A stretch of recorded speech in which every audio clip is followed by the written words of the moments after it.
morning. Welcome to the second day, February 6th of the Charter School Review Board meeting. Let's all please stand for the Pledge of Allegiance. I pledge allegiance to the flag of the United States of America and to the republic for which it stands, one nation, under God, indivisible, with liberty and justice for all.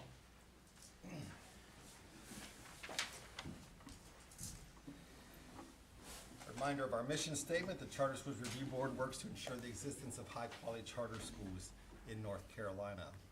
Our ethics statement: board members are reminded that it is our duty to avoid conflicts of interest and the appearance of conflicts of interest as we handle the work of the review board.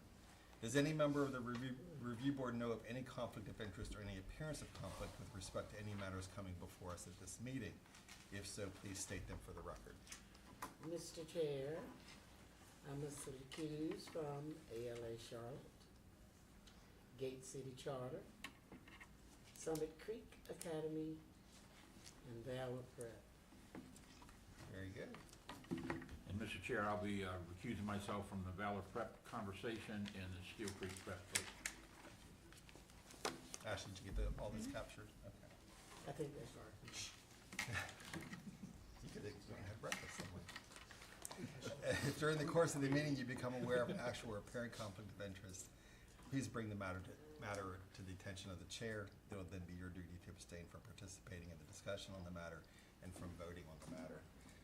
Before we get started today, I do want to acknowledge a couple of things. First is it's School Counselor Week, and so for all of the school counselors out there, just want to give a shout out to all the great work that they do, not just in our charter schools, but in schools all across all public schools and all schools, public, private, charter across the country. And I think as we know, coming out of the pandemic, with many of the challenges that our students face, the role of a school counselor is even that much more important and greater. Amen. So thank you for that. And just also want to acknowledge that we're celebrating Black History Month, and just tremendous thanks to gratitude for all the contributions that African American, Black Americans have made to our country, particularly in education. We have a quote actually right up here in front of us on our screen, where the function of education is to teach one to think intensely and to think critically. Intelligence plus character, that's the true goal of education, as stated by Dr. Martin Luther King. So thank you, and acknowledge all the wonderful contributions as we celebrate Black History Month. With that, I think we're ready to roll into the meat of our agenda, so I'm going to turn it over to Ms. Nowinski. Well done.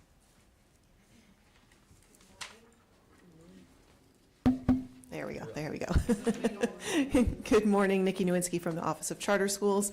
This morning we continue our school presentations for CLP schools. A reminder that prior to COVID, this was a practice that happened annually for CSAB at the time, and so we're reestablishing that practice. Today you will be hearing from 5 schools, and then in the month of March we have 8 schools that you will be hearing from at that time. The schools today are not stipulation schools, so their guidance that they were given, they had 15 minutes to present, with about 5 minutes for you all to ask them any questions that you have, and they have 6 slides focused on academic data and trends, moving towards success, and their current progress. Any questions for me before I introduce the first group? Perfect. All right, then I would like to call up ALA Charlotte.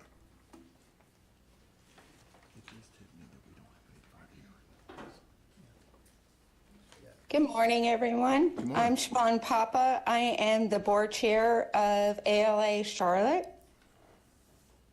And I have our director, Carmi Green, with us as well. Good morning, everyone. My name is Carmi Green, and I am excited to present today the success that ALA Charlotte has made over this course of the year. A little bit about myself. I have worked in education for about About 12 years. I've spent the first part of my career working for a recovery school district in New Orleans, Louisiana, where we served Title I students, underprivileged students. I moved into being an instructional coach with the same recovery school district. And then in 2002, I had the chance to come back home to Charlotte and work for Union Day School.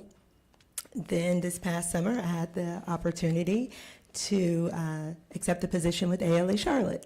So very excited to be here, and very excited to utilize my past experience to apply to where we are today. As you can see, outlined here on slide 2, this is our past performance data from the 21st, 22nd, and 23rd school year. When I first joined ALA Charlotte as the director, I recognized that there were going to be some challenges ahead of us. I recognized that there were going to be a lot of obstacles that we were going to have to face. As you can see, the data has had trends from highs and lows, with 2022 being a more successful year for us. With this data, we brought about a lot of new. We brought about a transition to a new school building. We brought about starting over with about 72% population of teachers and staff, new leadership team, as well as a 70% student population.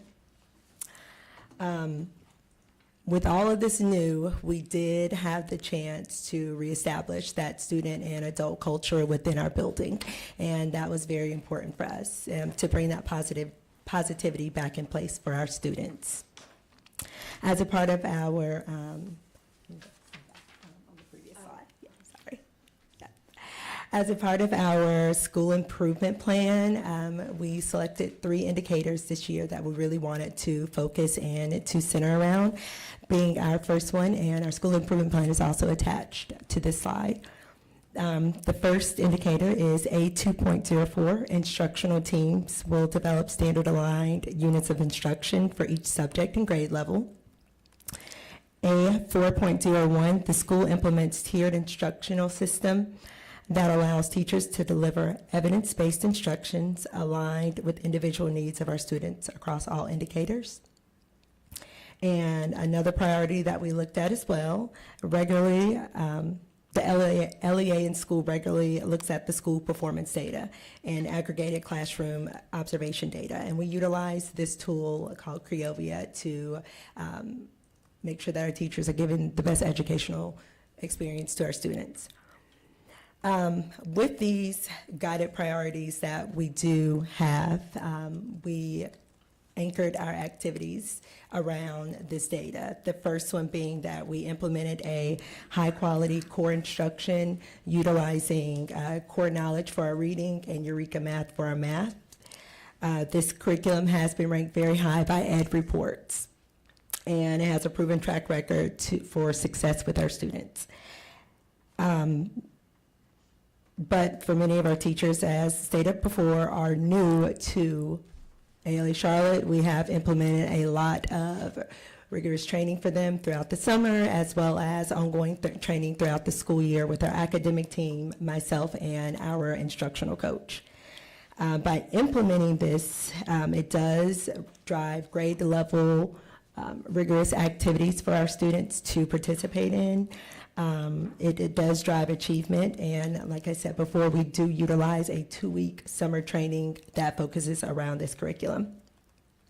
Our new admin team, including myself, we do participate in one-on-one support for our teachers. We are in the classrooms providing weekly observations and then also providing that feedback for our teachers. Then we do have a tiered intervention time called our win time. With that win time, we do use the benchmark data results, and we tier our students, and we have a interventionist that also comes into the classrooms and pulls out our students to leverage our Freckle and Lexia time for them.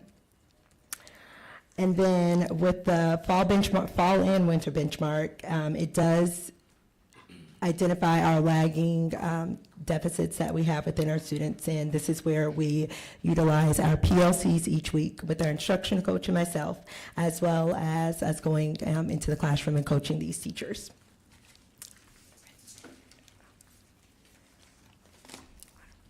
So like I spoke about earlier, we have a lot of new beginnings from transitioning from a older building into a very nice newer building, as you can see in the pictures.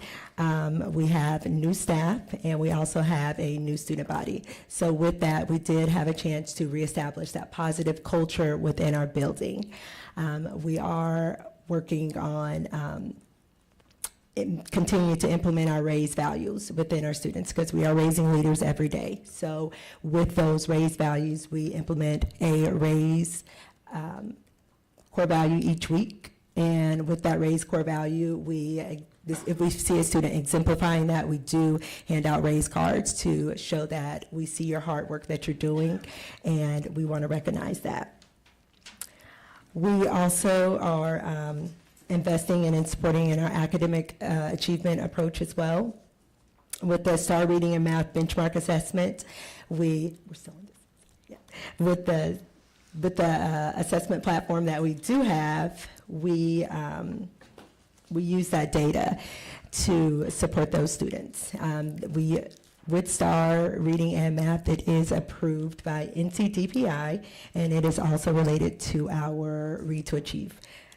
With our Read to Achieve, we are doing student portfolios in grades 3 through 4 as well. To continue with the investment program, we invest in our students' test-taking processes. This is why we chose to utilize STAR Reading and STAR Math for those grades 3 through 6. And then we also want to reward our students. We want to provide them with positivity. So whenever we see students are making gains throughout our building, we want to recognize that, and we want to be able to show them that, with hard work, there are great gains. So 24 benchmark results. As you can see here, we have made growth. However, we are not where we would like to be just yet with ALA Charlotte, but we are continuing to make strides to get to where we need to be. As you can see, 63.49% of the students have met their winter growth benchmarks for the 23-24 school year. And that does leave that 36.52% of students who are receiving that tiered instruction, and they get that during our small groups, our MTSS time, as well as our tiered intervention system. We still have about that 35% of students, that 35% of students have exceeded that growth, and we are very excited that they are continuing to make that.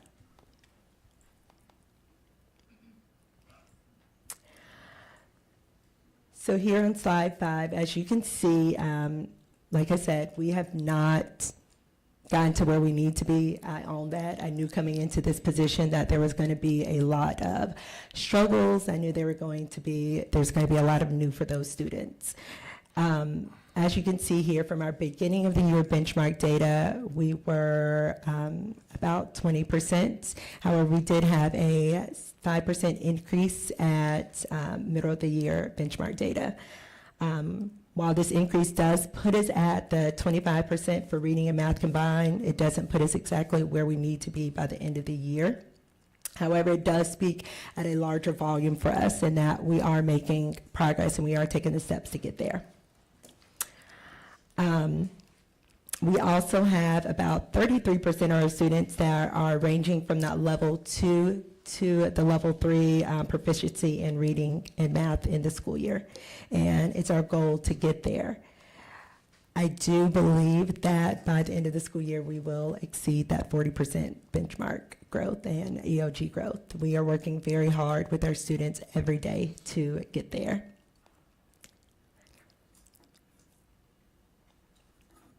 So last slide, making it happen. We really want to be able to make these students and give them the best educational experience possible. So by seeing this significant jump in our student achievement, of course, this only happens with a clear vision and a strong team to follow behind us.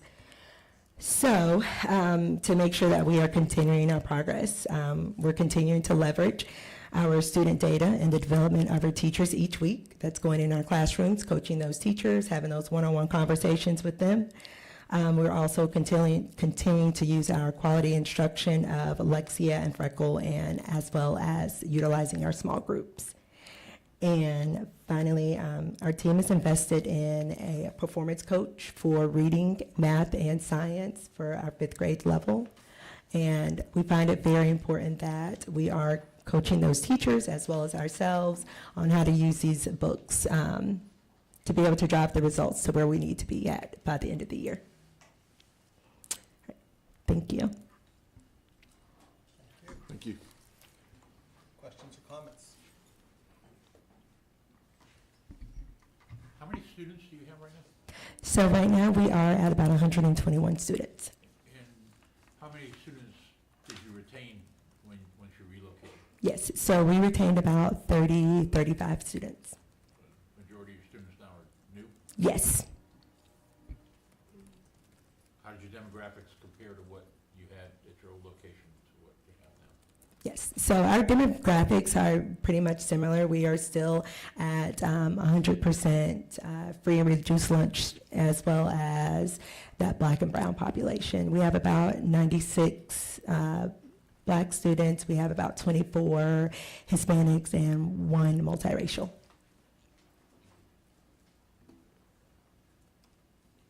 Was it just the distance that led to not many students coming with you, or? Yes, so with the transition of the new building, we did offer the opportunity for those families to travel with us over to American Leadership. However, those the distance for them, it's about a 30 to 40-minute drive for some parents to be able to get from that side of town to where our new building is. Most of your parents lived around the previous facility? Yes, most of the parents did live around there.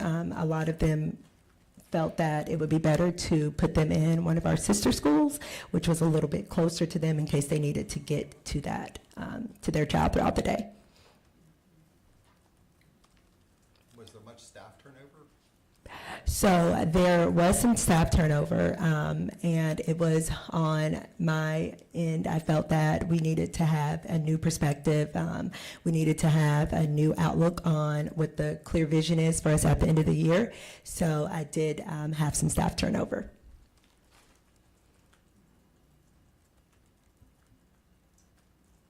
Any Well, other thoughts or questions?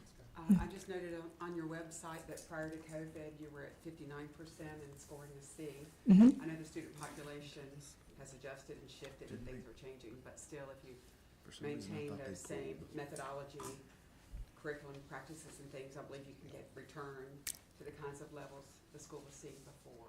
Absolutely, and we are implementing Tuesday tutoring in for our students as well. Like I said, we have that win time for our students, and we are definitely doing a lot of hard training with our core curriculum. I noted that on your graph, you said about you have 96 African-American students. Yes. On that proficiency bar graph, that population like barely eked over 20% proficiency. So you named some strategies and things. Is there something very specific that you've pinpointed you're going to do in math for that population? Yes, for that, right now, our second semester, we are focusing strictly on math tutoring. A lot of our small groups are get around that, as well as we brought in our performance coach, our books, and then also our academic team. They have come down to continue coaching our teachers on the curriculum, as well as in our performance coach. Sounds good. Other comments or questions? Hearing none, thank you so much. So, thank you, guys. Thank you.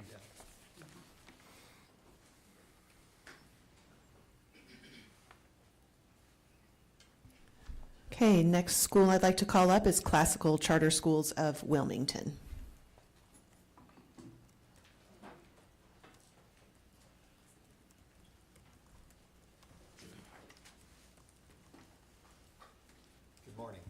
Good morning, everyone. My name is Marcos dos Santos. I'm currently in my second year as headmaster of Classical Charter Schools of Wilmington. We're managed by the Roger Bacon Academy.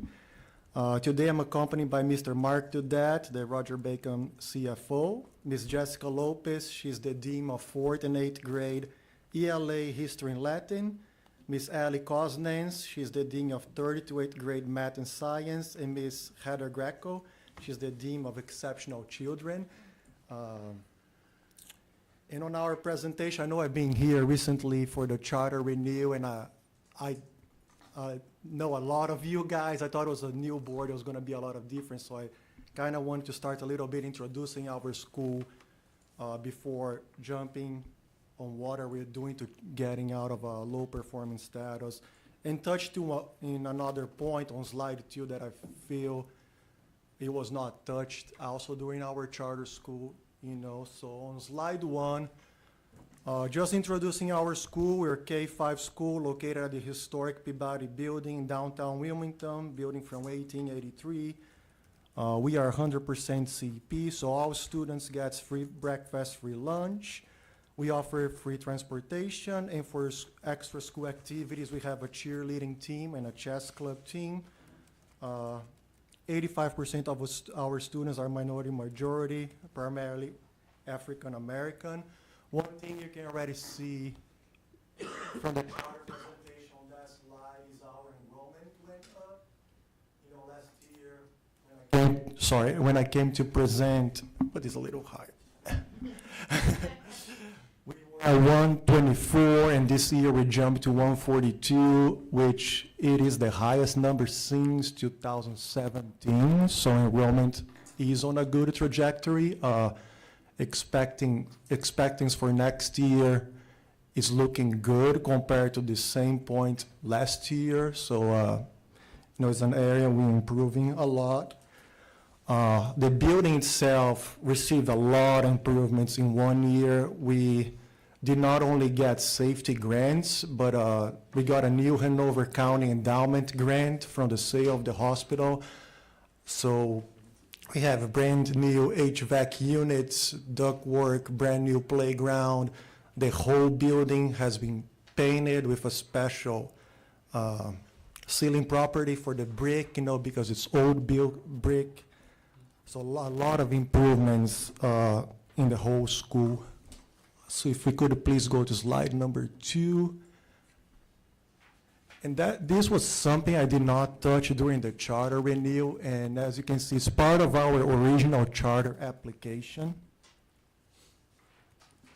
And when they applied for this school, you know, as you can see on the charter application, the goal was to serve, you know, units on all these different neighborhoods. And on the very last line, you know, it was to start with 295 children, 100% of them being African American. So those are the most poor neighborhoods in New Hanover County that are mostly African American. And in my second year with the school, you can see I put a slide there. It's this year's Martin Luther King magazine. You know, Wilmington every year has the biggest parade in North Carolina.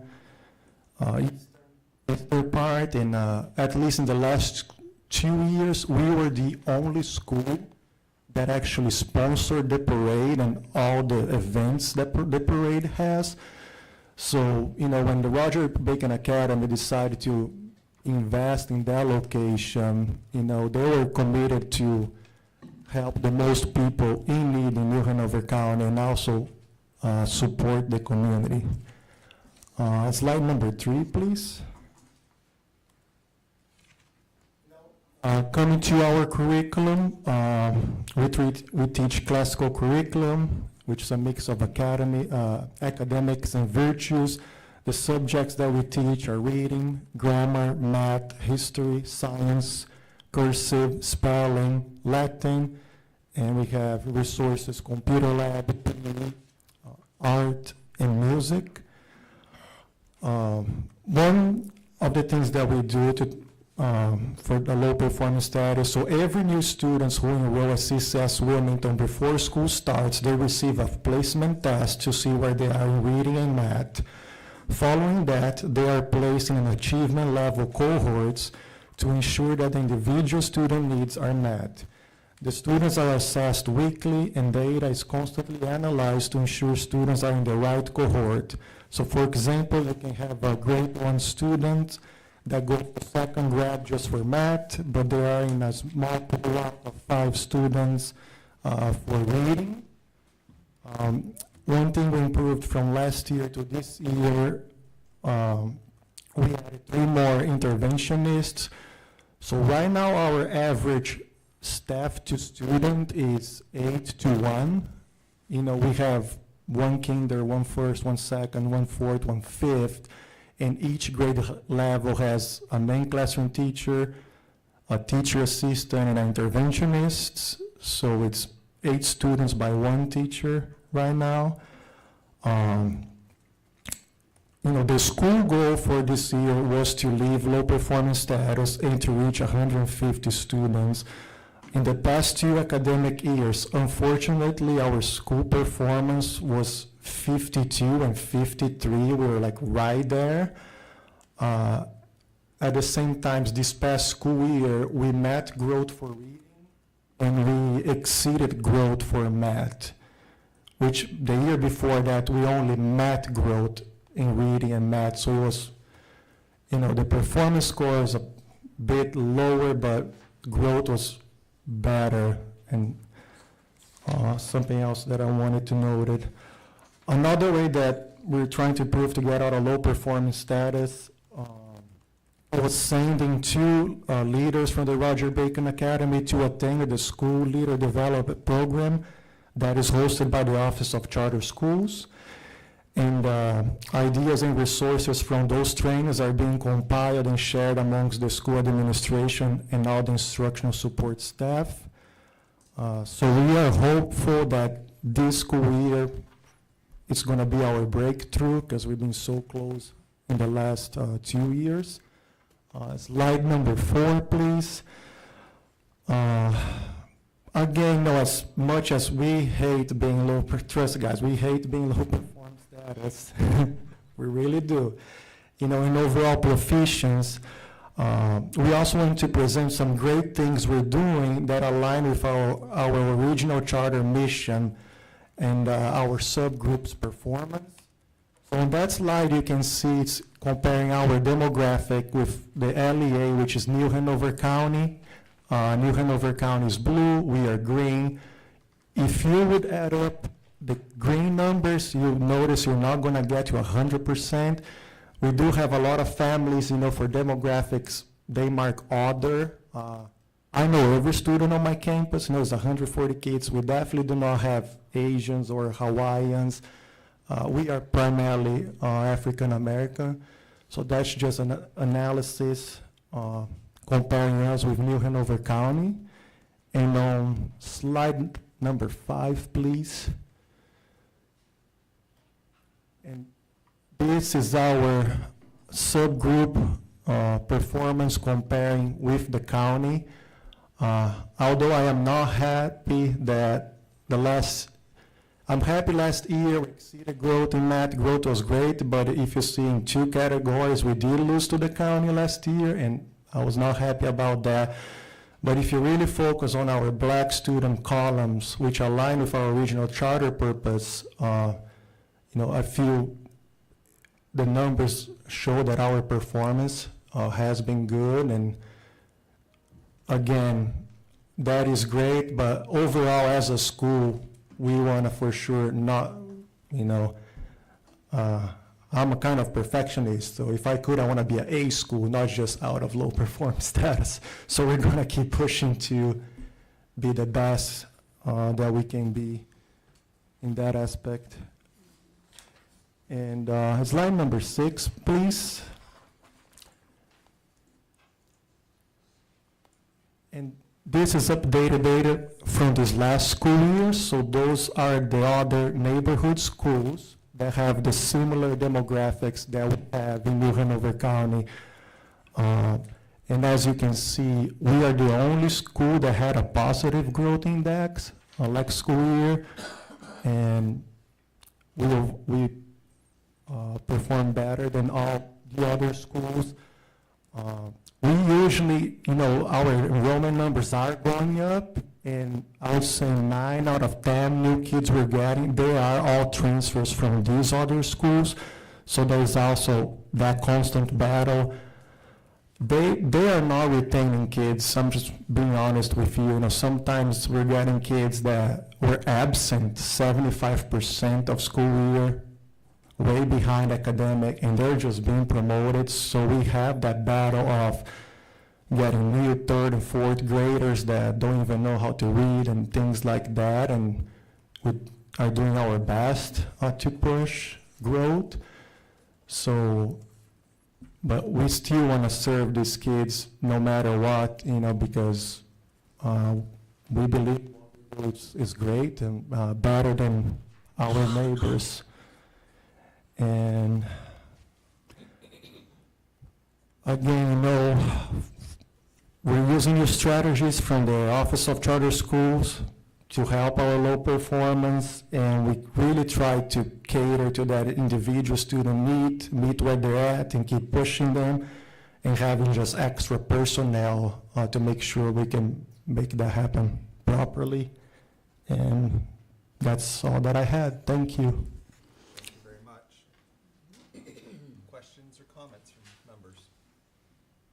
Who are your extra personnel to make sure that the academic piece is catered to? Yes, do you mean curriculum standpoint? Yes, so I have 3 deans here. We also have another dean that's a K to 3rd grade deans. So the structure is RBA has deans, and then under the deans there are curriculum coaches, and they're assigned for the campus. So my campus is 140 kids, and we have 3 coaches. So it's 1 coach for kindergarten through 3rd grade, and then you have another coach just for math and science, 3rd grade to 5th grade, and a coach for ELA, history and Latin, 4th to 5th grade. So specifically, what are they coaching? So all our classrooms, besides having cameras, so all curriculum is provided to the teachers by the Roger Bacon Academy, so they get extensive training in how to deliver the curriculum, classroom management and strategies. We're big in ABA, positive to negative reinforcements, praise. So they're coached in all aspects of curriculum deliverance, curriculum pacing, and classroom management. What I was driving toward is which courses? Like, are they coaching in mathematics, arts? All of them, yes, ma'am. We also have a team of resources and a coach just for resources, which is computer lab, art, PE, music. So they also have a coach and a dean that gives them the curriculum. And, there's a lot of monitoring in our classrooms because we want to ensure there's teaching fidelity and that their kids are getting what's best for them. So, not just curriculum, but administrators, we need to do a lot of classroom observations, walking throughs, and things like that, just to ensure, the teachers are doing what they're supposed to do. And they're hired full-time? Sorry, ma'am? And the coaches are hired full-time? Yes, so the deans are a 12-month position, coaches are an 11-month position, teachers are a 10-month position. Thank you. You're welcome. So how many teachers do you have? So right now, we are at 20, so it's 3 per classroom, and it's kinder to 5th grade. So we have 22, 23 right now. You said 3, not 3 per grade. Yes, 3 teachers per 1 grade. Yeah, okay. It's a main classroom teacher. So the little ones is a main classroom teacher, a TA, and an interventionist. But like on 3rd grade, it's a main classroom teacher and 2 interventionists. And then the same on 4th and same on 5th grade. How many kids per grade? Average 23. And the coaches are not teachers? The coaches are not teachers. which if they need, they will model. Let's say a teacher, is needing more help, so they'll come in, they'll model for that teacher in the subject, and then the teacher will take over, but they're just like coaches. You're not one of the coaches? No, sir. I do observations, but I'm not, I'm the administrator, yeah. You have 140 kids? Yes, sir. How can you possibly afford all of that? From the interventionist, and CFO wants to answer, he's welcome to come, but all the COVID grants that we got, we used all of them in staff personnel, because I know some schools used for building improvements. So RBA, the philosophy was like, how can we help the kids? Let's add more instructional staff. So that's what we How are you need. going to handle that? Because it's gone away. That is an answer if someone else would like to answer. Mr. Dudak? We have, before we use before we used all the ESSER funds to increase the staff at all four of the schools, this Wilmington school in particular, we had interventionists, so we won't be able to have this many interventionists, what we call grant instructional specialists that we've had this year that we'll have for the whole next year, because the ESSER funds will be run out at the end of September next year. So the classical charter schools include the Roger Bacon academies? Or is it? No, the Classical Charter Schools of America has 4 schools. Roger Bacon Academy is the management company who manages the 4 schools. Okay, so Roger Bacon, so classical charter schools this is part of classical charter schools? Correct. Is this school's fund balance though, 519? Mm-hmm. Yes. That's their total fund balance, That's their- not the surplus on the year. No, that's their surplus.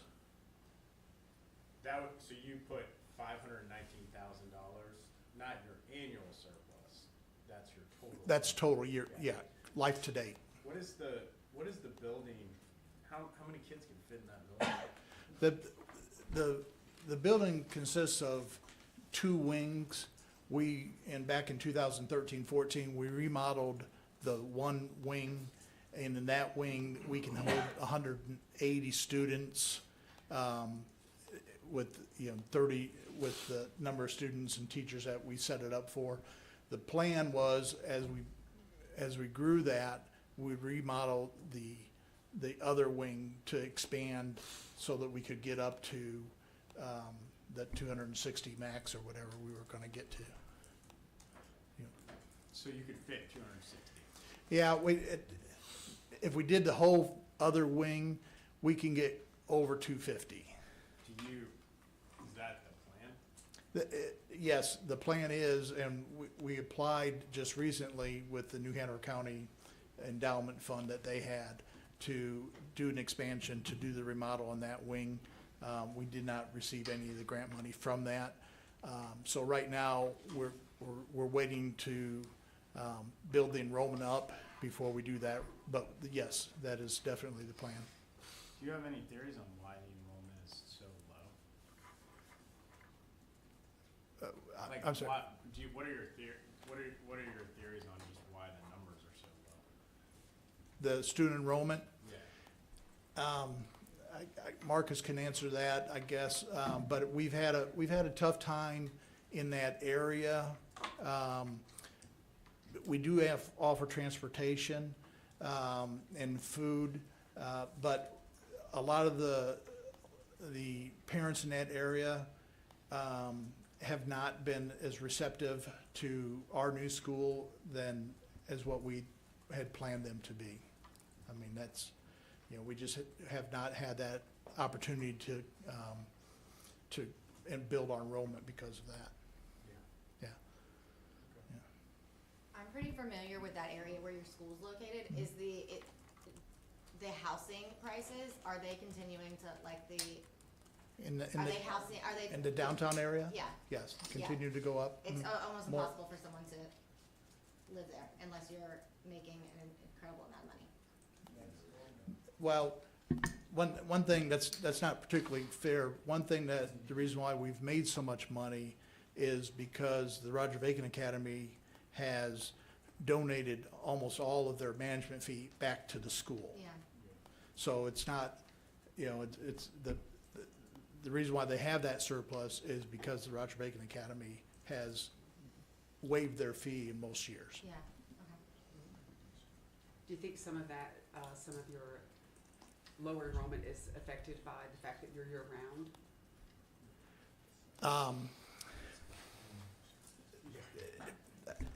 Don't know. Yeah, I mean, the other schools around us are not, so, we know that, when we have students that have siblings that are older, that are getting into, middle school, then we lose some of them because the parents want them to go to schools that are on the same calendar. Right. So I'm a product of New Hanover High, and I'm trying to recall where Peabody was located, on Sixth there. Are you near the museum? Do you know where the Brooklyn Arts Center is? I do not. Okay, we're, First Baptist Church. Okay, if you would head facing the river, we'd be to the right of that, 5 blocks. So your data is encouraging. I hear, you know, you don't want to be low performing, and obviously not, and I know you would like to build enrollment, and it seems it would be to students' advantages to discover this school and find this school and understand some have left the local school that hasn't been meeting their needs and coming to you. But it seems that you should be encouraged in your work, that you're making a difference and your data is looking good. It's Right. going to improve. And when we do the enrollment, we really do focus on our competitiveness as far as how we outperform the schools in that, the other schools in that area. Because we definitely outperform them. I visited this school a few months ago, and I was very impressed with how very on task your students were and how engaged that they were. And actually, when I left, I'm a professor at NC State, I actually took back one of the things I observed in your classrooms that I was just unaware of, was that the teachers were not at the front of the room. They were actually at the back of the room. And can you explain what that, the reason for that?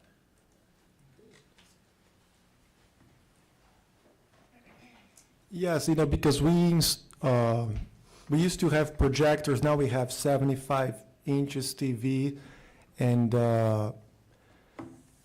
so they stay like behind the students when they're teaching, having to use the TV. When that is done, they also circulate around the classroom, but it's also, you know, they're making sure, you know, the heads are on the screens, that students are engaging, that students are writing, and it's also, you know, a way of not covering kind of the instruction. It's been very good. You know, we hear a lot from different people that have toured similar neighborhood schools, and usually the first thing is kind of it was mentioned, is just we're big into teaching bell to bell, and the kids are always on task. You know, we ensure that they're on task, that they're learning, that they're engaged. And something else I would like to add regarding the enrollment, she mentioned, back in the day, you know, this is a little bit of history of Wilmington, guys. That block, back in the day, you're talking about 1883, when the first school was founded, it used to be the most dangerous block in Wilmington. And I don't know if you're familiar, there's a mortuary right there. It was established in 1851. I was told it's one of the oldest in North Carolina. And it was just because the amount of murder and things that were happening there. You know, I'm new to Wilmington. I'm from Brazil since 2018. Every new person that is from Wilmington, that I told them where I work, usually their eyes go like, oh, right? At the same time, how she's mentioning, because of the huge migration to Wilmington, real estate and that area is starting to develop a lot. You know, it went from houses around there being $80,000 to $100,000. Now they're all $300,000. So I feel with the year, the neighborhoods, it's at least past 5 years, it's way more safer. Real estate is really developing. And I actually think it is beneficial of breaking that kind of building and stigmata out of that location, because the old Wilmington people, they have something towards that building and that block. You know, so it's something else from the enrollment standpoint. No, I was just gonna say, one of the things a struggle that I sometimes have at the university is, when you're at the front of the room, all the students have laptops, you don't know what they're looking at. Right. But I noticed when you're at the back of the room, Yeah. and the students are in front of you, you were able to tell exactly what page of the book every kid was on. And if they weren't on task, it was immediately obvious from behind them, when it wasn't that obvious from in front of them. And you just seemed to have hit on something that seemed very innovative to me, and I was very impressed with it. And you mentioned that you have your benchmarks before school opens. What is the attendance? Placement testing. So they come in, that's before school starts, all new students, and they come in, they take the curriculum department made, it's like a grade level reading test and math test. So they come in, they take on a computer, and you have a general, by their score, you have a general understanding of how they are to where they're gonna start on that grade level, if they're really behind or not. So that's it. That's every student is required, even new kindergarten students. So we schedule with the parents, they must come in, take their little test, and usually it's either a teacher or the coach, take it into a private place. Of course, it's not like a super long test, but at least so we have an idea, I know where they're at, so we can meet them there and help them grow. What is the attendance like, being that they're held before school starts? What is the attendance like? Attendance, like, we do have some attendance issues, of course. You know, you have to think about our demographics. A lot of DSS cases, broken families, you know, either live with grandma only. As a school, for the most part, it is pretty good. We started an incentive program. We have this, it's a new thing that's starting right now in all the Roger Bacon schools. It's kind of like a rally flag they're going to have in the classrooms. And the classroom can earn a classroom award, it's like for exceeding growth in reading or math and 95% attendance. So we're trying to push, you know, and it's kind of like a pride thing for the classroom to have. And there's going to be some incentives, bonuses for the teachers for each awards that they receive. But overall, you know, for our demographics, I think overall attendance is actually good. I know from different campuses that it could be much worse. So, and actually, overall, my parents, I was talking driving up here, they're very supportive. Overall, you know, I'm very pleased with my parents, to be honest. Yeah. I visited this school also, and I really appreciate the fact that Roger Bacon Academy is committed to this neighborhood in Wilmington. Roger Bacon Academy is an outstanding organization, and you guys run great schools, and the fact that you have stayed committed to this school during all the turmoil speaks very highly of you, and I appreciate the service you're providing those students. Thank you. Other questions, comments? I just have a couple questions about kind of what the programs are, or what are the strategies they're using that you talked about related to OCS, but I'm fine. We don't need to get into it. I just wanted to point out that something that we don't really talk about much is that this lab school here at the bottom, and it is interesting when you look at the lab school's performance, Yes. how it's going. Yeah. And, you know, no offense to universities, this idea that, universities should be able to teach students, maybe? When I've looked at that lab school data, it's pretty rough. Pretty rough. Because this work is really hard. And we also have to ask, how do schools of ed across the country prepare students, particularly to teach those students from low-income backgrounds? Because the data doesn't support that that's happening effectively. Anyways, not related to, but we often don't see them on the list. And I thought it was interesting. That really popped out at me. It's not good. 22%. Not net. Pretty sure we would shut that school down. That's where they've been every year. Yeah. How many kids do they have? It's about 125 or 130. Wait, hold up.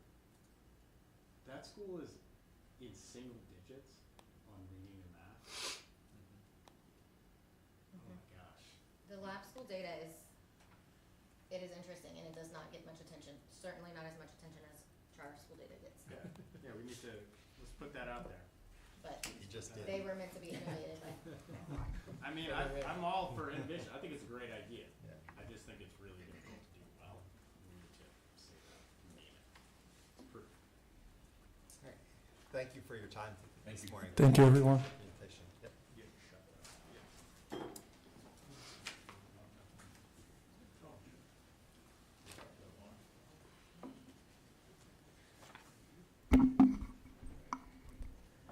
Okay, I would like to call up our next school, which is Gate City Charter.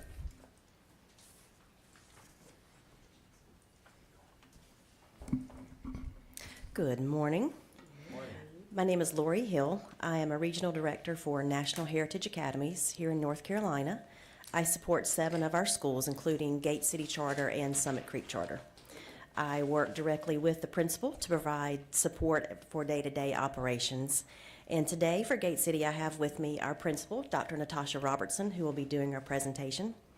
I do have a message from our board president who was unable to join us today, so if I could just read that briefly. It says, "Hello, my name is Jeff Phillips, board president for Gate City Charter Academy. Unfortunately, I'm unable to join you today. However, I wanted to share a few thoughts with you regarding the impact I believe Gate City is making for the students it serves in East Greensboro. I've served on the board both as a member in previous years and now as the sitting board president at Gate City Charter. Since its inception, I've been proud of the school's progress despite challenges. Gate City's improvement and success is rooted in a resilient community, committed parents, and a relentless school staff. Over the course of 8 years, Gate City has increased student enrollment, worked to build strong community partnerships, and has been the better choice for our students and families. Our board has watched the leadership team and teachers invest countless hours into ensuring student success. The board remains faithful that Gate City is being led by strong leadership and equipped teachers to support continued growth for the students at Gate City. So I'd like to turn it over now for our amazing principal, Dr. Natasha Robertson. Good morning, good morning, good morning, good morning, good morning, good morning. When kids come in the morning, I get to greet them. So that's one of the ways that I greet them. My name's Natasha Robertson. I'm principal at Gate City. I've been principal serving there now for 7 years, and really proud of the work that we've been able to do.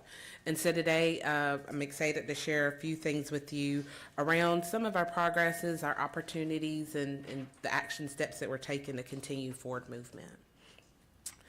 Gate City is a kindergarten through 8th grade school serving a little over 680 students. We were established in 2015. Right now, our free and reduced population is about 85%, serving students breakfast and lunch every day.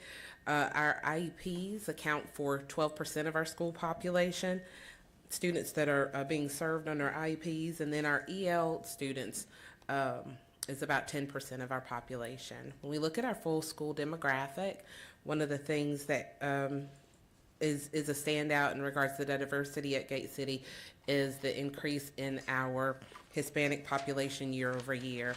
We started with about 10% in 2015 and are almost double that. And so we're excited to continue to expand our school community and to improve how we're supporting students. I want to take a moment and walk through the summary of academic data with you. In 2022-23, all subgroups except students with disabilities earned a D and met growth. You can note that in the table that's included. Each subgroup, except for our EL subgroup, performed similarly in reading and math proficiency and higher in science. In overall proficiency, each subgroup except EL has increased consistently for the last 3 years. And you can see down at the bottom in that graph, our trend lines are all moving in the right direction, and we want to continue to see that for each of our subgroups. Based on this data, there's a clear indication that there's an opportunity for us to continue to work through focused instruction and support with our students and disabilities. One of the things we've done to tackle that is working closely with our curriculum and instruction team in special education that are helping to partner with myself, with our deans, with our academic coaches, and with our teachers to help supporting our students with disabilities. I'm proud of the progress that we've made. However, I do know that we still have progress to make. I want to look through our academic trends that are noted from 2001 to 2023, 21-22 and 22-23 school year. Overall proficiency at Gate City has increased by 2 percentage points. This increase was driven by our math proficiency, which increased over 9 points last year. There was a very concerted effort for us to really provide additional supports for our students in the area of math. It was a focus, and we were able to yield some gains from that. Additionally, every component of the accountability increases year over year, including meeting growth standards in 22-23.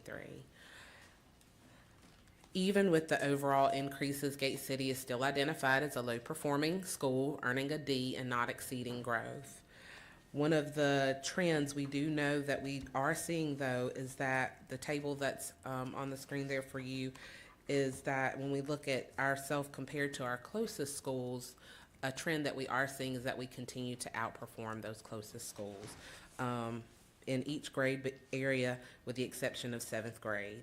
And so that's a trend that we see that we want to continue to see with that growth within our students as we work towards coming off of that low performing status. Our current academic goals right now include a 55% proficiency goal for students in grades 3-8, and then an 80% proficiency goals for our students K2, really working through M-class data and helping to provide interventions and support. The second thing that is a part of our goal is strong intervention programming. We provided intensive intervention based on weekly analysis of student performance and data, and we're responding to that data, with intervention and support. Building parental partnerships has been a goal and a priority this school year, and understanding student academic performance and what ways that can be supported at home. And so what does that partnership look like between home and school to improve student outcomes? And then responding to students' assessment data to provide reteaching, relooping, remediation opportunities, or extension opportunities for our scholars. So in short, our goal this year has been to identify key areas really quickly of high need. We focused on utilizing the data, responding to those gaps with strong instruction, and the outcomes are being measured with triangulating data, anecdotal notes, standardized assessments, and benchmarks, using M-class, NWA, check-in data. One of the ways that we've been extremely intentional, photoed on that slide, is is a photo that unpacks for you the data once we receive that back from check-ins. And so we're intentional and laser focused on what students are proficient, what students are considered bubble students, and what students are still not meeting proficiency. And based on that, we come up with action plans and intensified support for students, including tutoring and intervention small groups in the classroom and pull out if necessary for student support. Our growth opportunities and challenges include building the capacity of novice teachers. We've maintained a pretty stable staff. However, year over year, we are bringing in new teachers, and so supporting our non-traditional teaching staff has been a focus and a priority. Navigating academic loss and significant academic debt. Although we're beyond that language of post-pandemic, we're still grappling with some of that in our tested grades and throughout our building. And so really working to close those gaps through additional tutoring, additional support, providing that parental partnership piece, just helping to close the gap as much as we can based on the academic debt that's been lost. And then performance of our EL and SW students with learning disabilities, subgroups, really focusing in on what are the strategies that we are equipping our teachers with to support our subgroup students. And so we've partnered with our multilingual teacher, and we've hosted, I think for the third year in a row now, an EL parent night, inviting our parents out to support them with understanding student data, to walk through their students' data, to partner them with local community resources, help them understand where they can get library cards and resources for their students. And so we're really thinking outside of the box in regards to supporting our students who are identified as EL and students with disabilities. Continuing to partner with parents and develop their academic understanding, as I mentioned. I know I've talked about that a lot, but we're really pushing outside of the school building and wanting to recruit our families for that parental partnership so that we can see improvement and gains. Recruiting and retaining hourly staff has been a challenge for us with our paraprofessional staff. It's been very challenging to retain and keep some of those staff that are the glue to these intervention programs, helping to provide small groups and support for our students. And then lastly, just sustaining stabilization of staff and families. We want to maintain that. Over the past 7 years that I've been serving as principal, we've seen a decrease in staff turnover, but we want to maintain that high engagement and folks remaining committed to our end goal of exceeding growth and continuing to see our students excel. Lastly, want to end with just some celebrations and shout outs. Although there are challenges that we're working to overcome, there's so much to celebrate with Gate City Charter Academy. Our enrollment continues to grow. There are over 1,400 applications for families to join Gate City, which is so exciting. We've got a wait list in almost every grade level. Our applications are up year to date, and we're continuing to see that trend. Students participating in early college programs and unique secondary learning programs. Offerings of Math 1 and Spanish 1 for our middle school students to be able to have access to those high school credits has been exciting. And then recognition, such as the Science Olympiad, I got a couple of folks in there. Recognition for improved attendance, really make a concerted effort last school year to improve student attendance, and our company recognizes schools that have gone above and beyond in the area, in specific areas, and attendance was an area that Gate City was recognized for in earning Eagle Awards for our improved efforts. And then lastly, I think just thinking back to that slide that I shared with you earlier, one of the things that I celebrate most is that when I think about our schools that are in closest proximity to us, we continue to outperform those schools, just indicating that we are the better choice for for our students and for our families. Thank you for hearing me today, and that's all I have to share. Thank you so much for the presentation. Questions or comments from members? I have a question about enrollment. Your website had a different number. I think it was 741. And you noted today, did you say 680? I did. You also said it was growing, so explain that.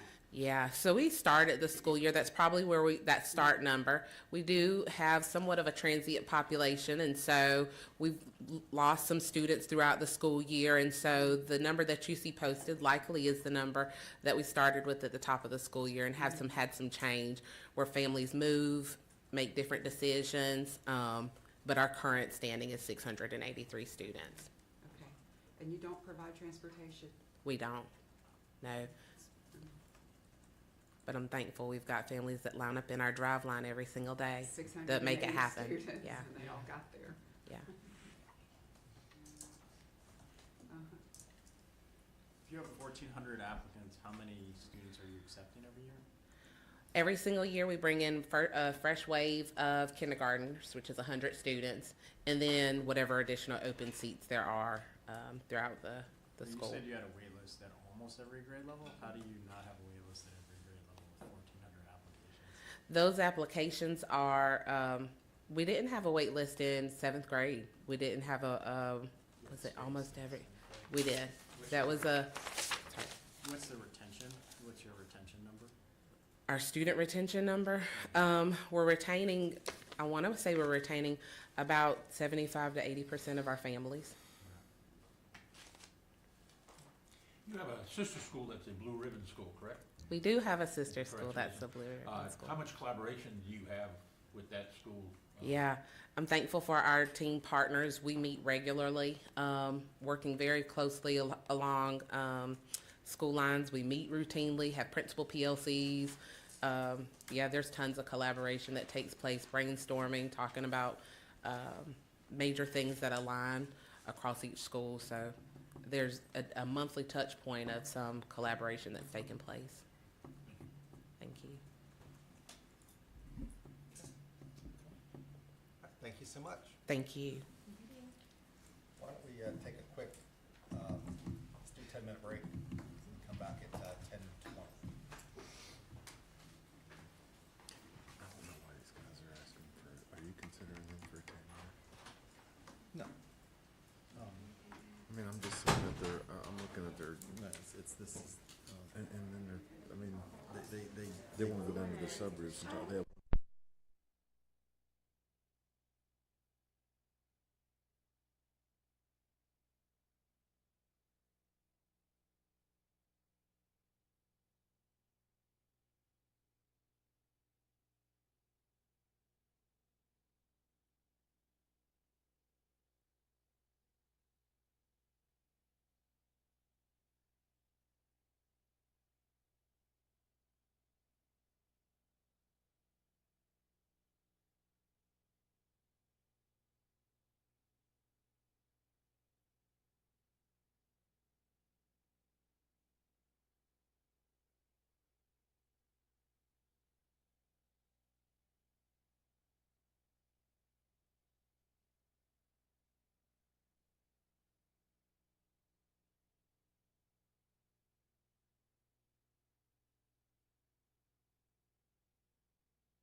reconvene. Thank you. And next up is Summit Creek Academy.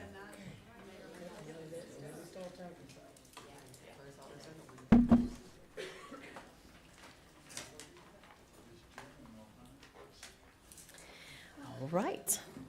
Good morning again. I am honored to be here also supporting Summit Creek Charter. And our board president, Mike Stainback, was not able to be with us, but also had just a quick statement. This is the third year of operation for Summit Creek, so we're in our initial charter term. We are proud to serve 650 students in grades K-7 and looking forward to adding 8th grade next year, and so that will be our full build out. And I would like to introduce Dr. Amanda Brown, our principal, for the presentation today.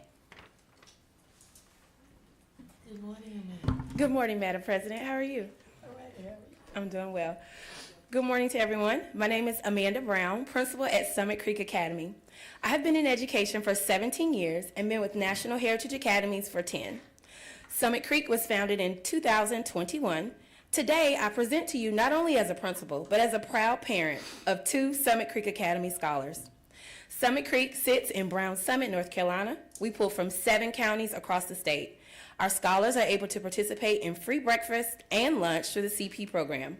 Summit Creek is in its 3rd year of existence with plans to expand to 8th grade during the 2024-2025 school year. Today, we will present 2 years of historical data for the board. We serve 650 scholars with 628 on our wait list. Our scholars and families and teachers are supported with our intentional dean structure to ensure high quality instruction for every scholar in every classroom every day. I'm ready for you have my next slide. Thank you. This is a summary of our demographics. Summit Creek Academy is over 70% free or reduced lunch. We are predominantly African-American and Black students, followed by our white population as well as our Hispanic population.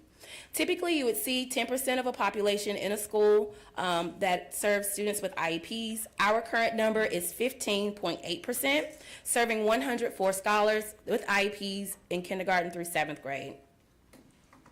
Our EL population accounts for 51 of our students, coming in at 7.8% of our population.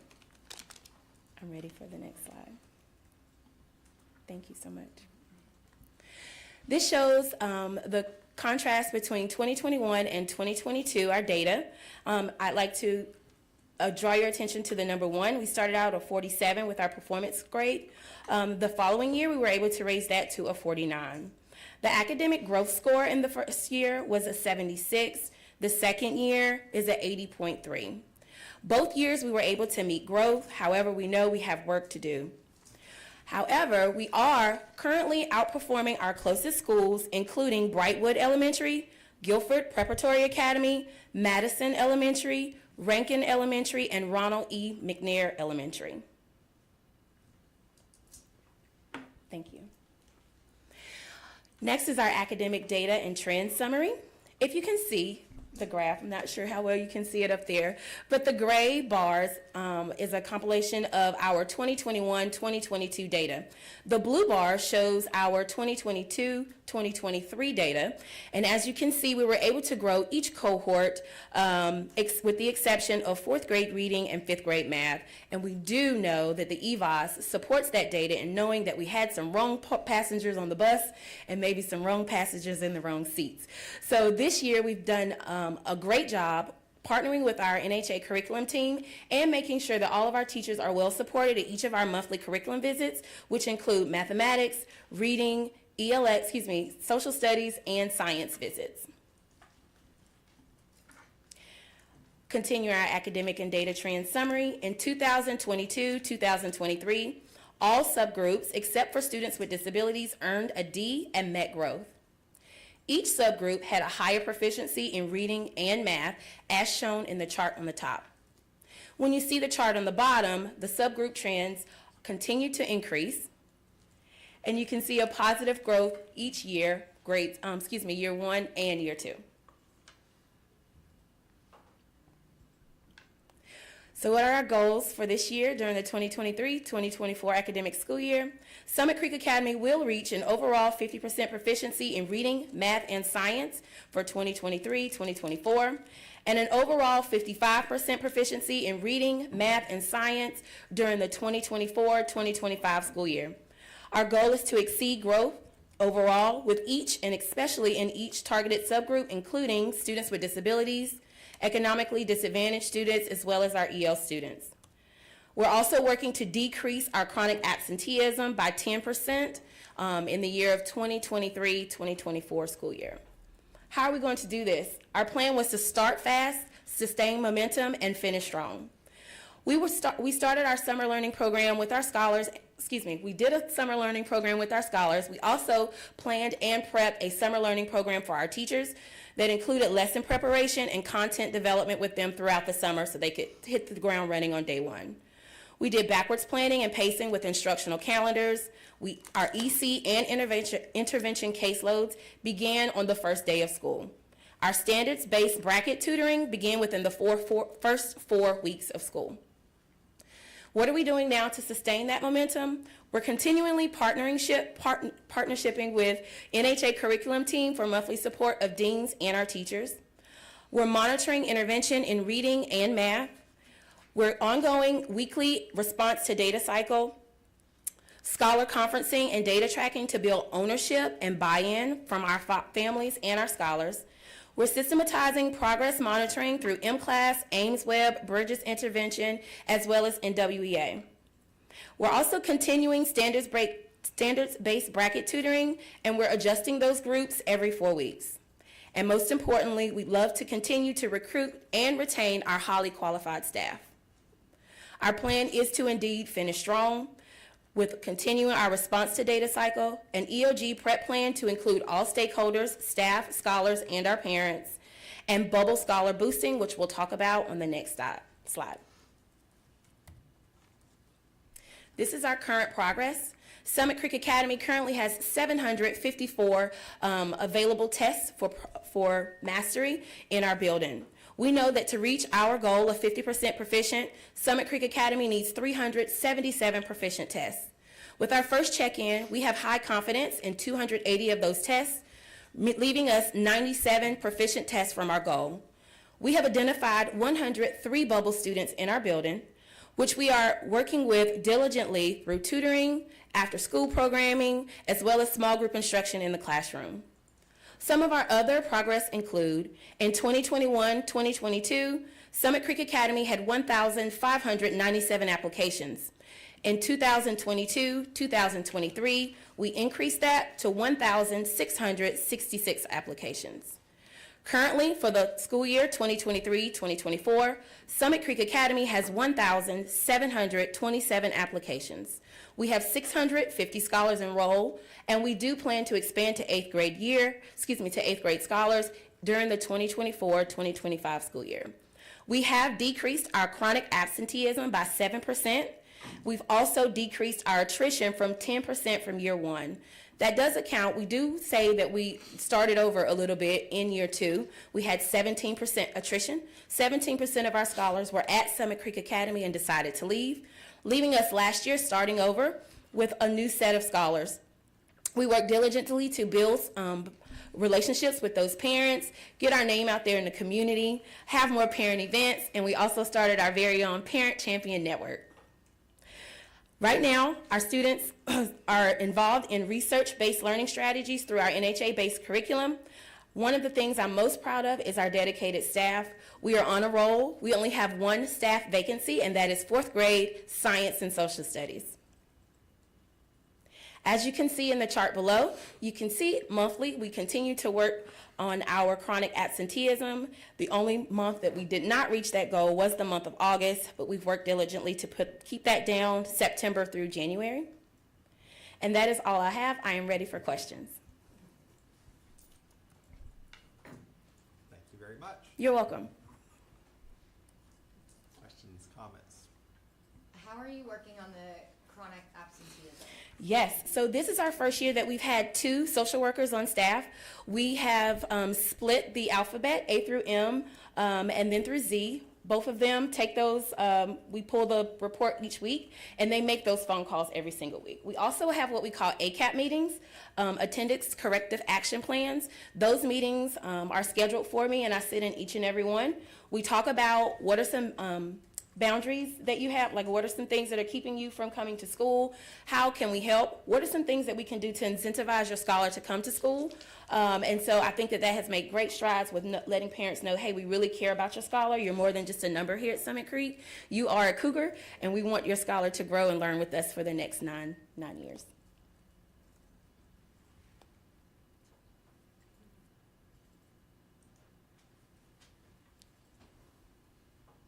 Other questions, comments?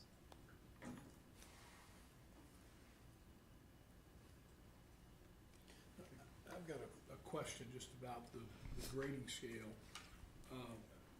What performance grade constitutes a C? Do you know? Like letter grade C, like on a? Yeah, well, On the there report, were state report card. 47 and 49 live in D's. How I far believe it's away a from- 55, sir. 55, okay. We're gonna get there.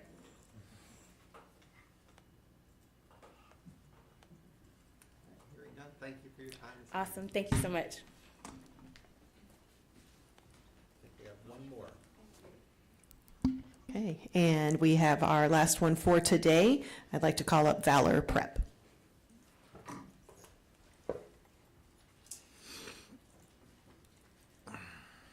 Good morning. I'm Joan Roman. I am the director at Valor Prep. Martin Conway, our board chair, was not able to be with us today, but he expressed his vote of confidence in my ability to present for the school. A little bit about myself. First of all, thank you for the opportunity to speak with you today. And a little bit about myself. I've been involved in charter schools in North Carolina for over 20 years.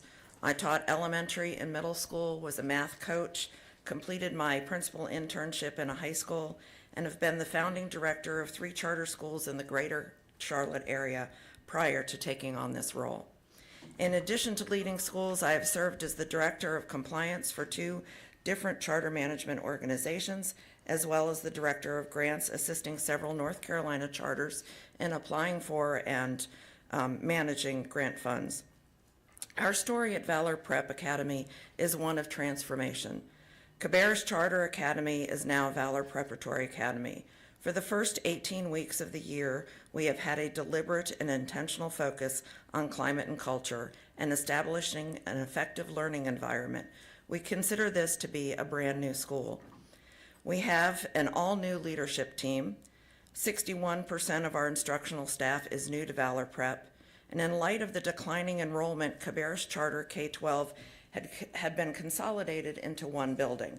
Valor Prep has reopened the upper school building and has placed a strong emphasis on meeting the needs of individual scholars while providing the best environment that is age appropriate for each grade span, K-6 and 7-12. Next slide, that's it. Valor Preparatory Academy, as I said, formerly Cabarrus Charter Academy, has historically been a D-rated school. In 22-23, Cabarrus Charter met growth measures. However, students with disabilities did not meet growth measures. In fact, their performance declined from 21-22 to the 22-23 school year. Although gains were made in proficiency overall, there are still areas of significant concern. 7th grade reading was at 26.9%. 7th and 8th grade math at 23.1% and 19.6% respectively. High school math 1 at 15.7%, math 3 at 12.5%, and biology at 20.7%. We do know that the following factors significantly in the long term impact our graduation rate and our students' ability to work in an ever-changing workforce. Those would be the ability to read at 3rd grade, being algebra ready in 6th grade, and being proficient in 7th and 8th grade reading and math. Over the course of this presentation, I will discuss the specific leadership actions our team has taken to support these instructional priorities. Next slide. The 23-24 school year is a new beginning. Charter Schools USA has partnered with Charter One to bring in new leadership to support the struggling school and to provide a strategically focused academic plan. This is a unique partnership with the team coordinating resources and supports to see Valor succeed. We are implementing a new coherent curriculum K-12. It is a cohesive K-12 system. We receive consistent weekly support from the CMO, including in academics and operations. We also sat with our stakeholders to develop a working targeted school improvement plan. Within our plan, our high priorities are instructional teams develop standards-aligned units of instruction for each subject and grade level, and the school implements a tiered instructional system that allows teachers to deliver evidence-based instruction aligned with the individual needs of students across all tiers. Another priority is that we regularly look at school performance data and aggregated classroom observation data that uses that data to make decisions about school improvement and professional development needs. We have a continued focus on a new culture and expectations. Within the RAISE values, we embrace excellence. The curricular tools that we have brought to Valor Prep, Eureka Math, and Core Knowledge, CKLA, encourage excellence in teaching and learning. These curricula are highly rated by EdReports and have a proven track record. EdReport states, quote, Eureka Math, for the rigor and the mathematical practice, the series shows strength in the following areas: supporting the intentional development of students' conceptual understanding, opportunities for students to develop procedural skills and fluencies, and utilizing mathematical concepts and skills in engaging applications and displaying a balance among these three aspects of rigor. The instructional materials in CKLA include strong foundational skills to support young students' reading development as they move from learning how to read to comprehending complex texts. Support for teachers to attend to the critical need of foundational skills is explicit and comprehensive, providing guidance and targeted instruction. The texts included with the materials are rich and rigorous, offering students a balance of informational and literary reading over the course of the school year. Materials provided many opportunities for students to complete questions and tasks in reading, writing, speaking, and listening that are grounded in evidence. Building upon the CKLA foundation, students in upper grades are exposed to primary source documents and literature designed to facilitate the growth of their analytical skills. Next slide, please. As educators, we have worked to implement the curriculum, and mid-year benchmark results have shown increasing proficiency scores. This data suggests that Valor Prep is trending above last year's EOG, EOC state test scores. We are utilizing STAR testing in reading and math, which is a state approved as an assessment tool for monitoring student progress as a part of Read to Achieve. STAR reading not only allows us the opportunity to evaluate student growth, but through a linking study correlating student achievement on the NC EOCs and EOGs provides a projection regarding student proficiency. The winter benchmark highlighted a projected success rate for math and ELA of 44%. This score is an improvement from from school year 22-23, but still not where we want it to be. We are hopeful, though, as there are an additional 22% of students within range of making the jump from level 2 to level 3 this school year, significantly impacting our overall proficiency. Based on current growth data from winter benchmark, our goal is to achieve double-digit gains in overall proficiency for both math and ELA, and believe this to be realistic. Our goal for math is to jump from 40% to over 50%, and our goal in ELA is to jump from 43% to over 55%. Next slide.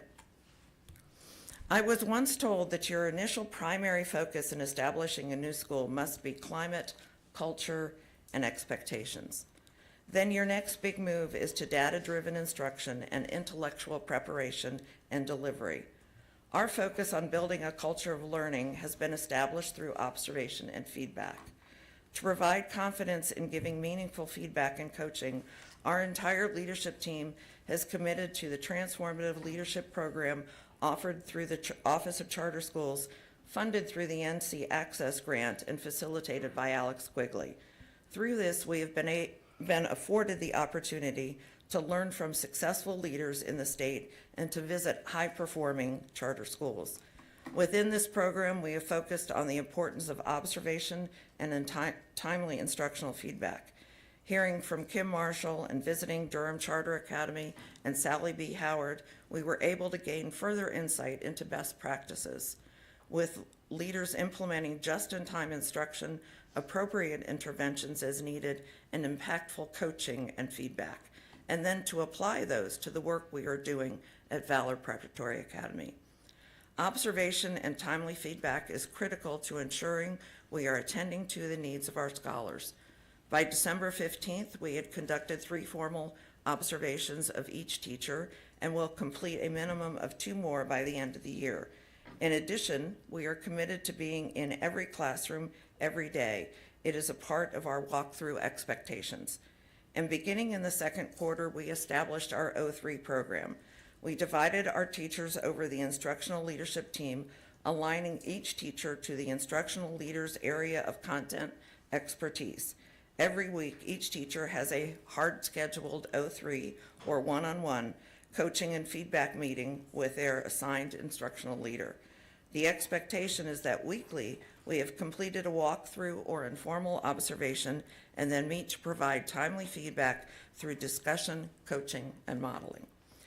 We conduct weekly leadership instructional planning meetings to review PLC and observation data.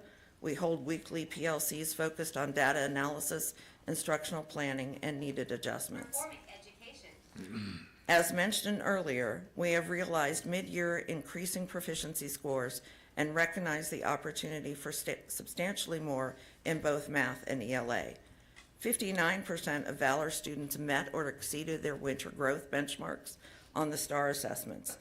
51% of the students with disabilities met or exceeded winter growth benchmark on STAR assessments, and 61% of our ELL students met or exceeded their winter growth benchmarks. However, there are areas that require intensive, intentional support. We recognize that within the 41% of students not meeting their growth goals, we must provide additional support. That said, growth takes time, and our team has worked diligently to establish a culture of and for learning, and we are starting to see returns on that investment. That being said, Valor Prep not only has an entirely new leadership team and 61% new teaching staff, but over 50% of our students are new to us. Our demographic data has not changed significantly. We are a Title I school. 55.1% of our population is economically disadvantaged. We are what I call a majority minority school, with 82.2% of our students representing underrepresented minorities. Next slide, please. Our approach to this school year has been intentional. We began the year by reestablishing a culture of and for learning. We have implemented benchmark testing to know where our students are performing and where our bright spots and gaps were in instruction. We've invested deeply in the development of our teachers through observation, feedback, and personal coaching. Now, as we reflect mid-year, our team has outlined the plan to realize our vision for gains in student achievement. Our school leaders ensure careful analysis of our mid-year data, identifying subgroups, areas of targeted improvement, and teacher support required to guide our improvement for the remainder of the year. The leadership team and instructional staff have been analyzing the data, drilling down to determine what we need to do to move the needle for our scholars, and identifying the best tools and instructional strategies to use. We have purchased the NC Performance Coach books in reading, math, science, biology, and Math 1, as well as the digital licenses to provide standards-aligned tools that are formatted such that they will not only review the grade level content standards, but are formatted in the same manner in which EOGs and EOCs are represented. This allows teachers to further develop test-taking strategies with our scholars. In addition, we are utilizing Freckle Math and Lexia to provide extra learning opportunities aligned to the skill gaps that have been identified through STAR testing. These are individual learning paths that have been developed for our scholars focused on their particular needs. We know what the data is telling us. Our math growth and proficiency will be driven by students in grades 3 through 8. There are 93 of the 103 students within range of making jumps to proficiency in those grades. For ELA, 53 of the 75 students who can make that jump to proficiency are in 3rd, 6th, and 7th grade. Within our PLCs with teachers, we will share ownership of this data to inform instructional practices and checks for understanding.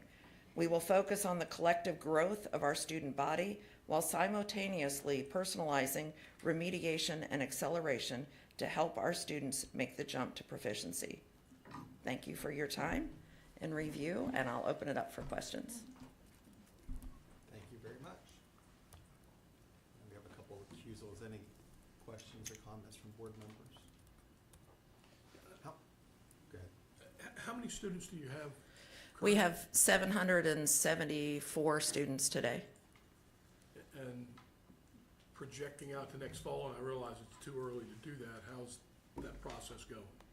The process is moving forward. We have, I don't know what the current application number is today, but as of last Friday, it was 330. And that's K-12. When you made the transition from Cabarrus to Valor, how many staff members came? We have 61% of our staff is new. Okay. So, I mean, I'd have to run through all the individuals. Some of that by design. I had the opportunity to go in April of last year, March, April, May, that time frame, and observe every classroom and meet with every teacher. I observed more than once. There were obviously some teachers that were not up to the standard that we needed, and so they were not invited back. And then there were some teachers who were very concerned about the transition and the partnership between the two companies and whether or not that was going to be a positive working environment. We've established that, and I would say the word that keeps coming back from anyone who visits our school is it's very calm, it's very organized, and it's very orderly, and our students are actively engaged. Are there any members of the original Cabarrus board that are still with you? Yes. Claire, can you speak to the original board? It's the same board. They oversee 4 schools in North Carolina. That board has not changed. Okay. Yeah. Lots of questions? When did the partnership with Charter One begin? The partnership began towards the end of the calendar year last year, not this past year, but the year before, because I was brought on as a person to take on this position in April, knowing that I would not be responsible for the school until July, but working through that process of transition. So April 2023? April 2023, yes.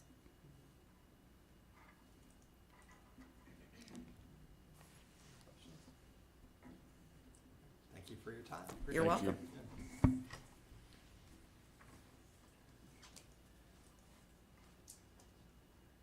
Now, there is not another Cabarrus charter, correct? No. No. Okay, so online, there's a fully developed website for Cabarrus Charter and a fully developed website for Valor Prep. And they all are with Charter Schools USA on the internet. And it's very conflicting information. I think the CMO, the folks need to clean it up. If I'm confused and I'm trying to learn, I mean, I can imagine parents out there trying to explore schools and look at options. It's, I wouldn't know you were Charter One if the slide had not said it. We'll invite them back to Yep. seems like they immediately have an answer to that, so. Thank you, Dr. Hare, for that question. Yes, Claire Porter, Deputy Director for Charter Schools USA. Yes, we have Valor, if Preparatory Academy is a new school, the charter agreement remains the same charter agreement. The educational management organization who employs the teachers remains CSUSA. In essence, there was and pardon me if I describe it incorrectly, but a subcontracting out for certain operational elements, particularly marketing and enrollment. The website should very clearly indicate Valor Preparatory Academy, and I believe at the very bottom there is CSUSA. Is that correct, That's Joan? correct. Yes, yes, ma'am. Okay. Anything makes else? sense. Yep, thank you. Again, I don't know that a parent who's, trying to gather information and make decisions, I don't know how clear it would be to them. It's a confusing, space sometimes. We can make efforts to make that clear to the parents who are looking for the best school for their child or children. Yep.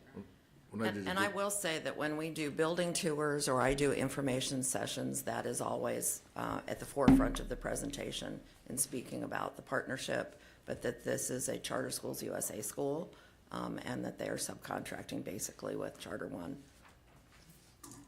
I just did a search of Cabarrus Charter Academy. It says permanently closed on the Google search that I did, so. So, yeah. Send you my link, because I've just learned all about them. So what we need to do is to make sure that that link redirects to Valor Preparatory Academy Exactly. so that That's we not don't happening. have, yes, sir, we will not have parents and potential families Googling and finding a closed school. Thank you for bringing that to our attention. Right, so are you the Owls or the Huskies? We are the Owls, Okay. yeah, because we're opportunities without limits. Got you. Thank you. Okay, it's time for renewals. Jenna's gonna do an You guys introduction. ready? Yeah. Let's do it. Okay, Jenna, you can take it over. Alrighty, everyone can hear me okay? Yes, we can hear you. Okay, all right, good morning still. So Jenna Cook with the Office of Charter Schools. We are here today for the renewals vote for the 2024 cohort. So for the voting, you all will be voting on the renewal term for the 2024 cohort of schools whose charter agreements end on June 30th, 2024. You all may vote on these schools as a group, but of course, those of you that have recusals, you will need to vote on those schools separately. Just as a reminder, the renewal guidelines do allow for the review board to make an alternate decision not included in the renewal guidelines, and you should state in public session any rationale for doing so, if that is your choice. And so as a reminder for the renewal placements, OCS has placed schools at a renewal term primarily based on their academics using the renewal guidelines. It is the responsibility of the review board to decide and approve a final renewal term for each school using the renewal statute, the renewal guidelines, the data and information presented by OCS, as well as the data and information presented by schools and the interviews of schools. Schools were also given the opportunity to submit any supplemental information or responses to their placement.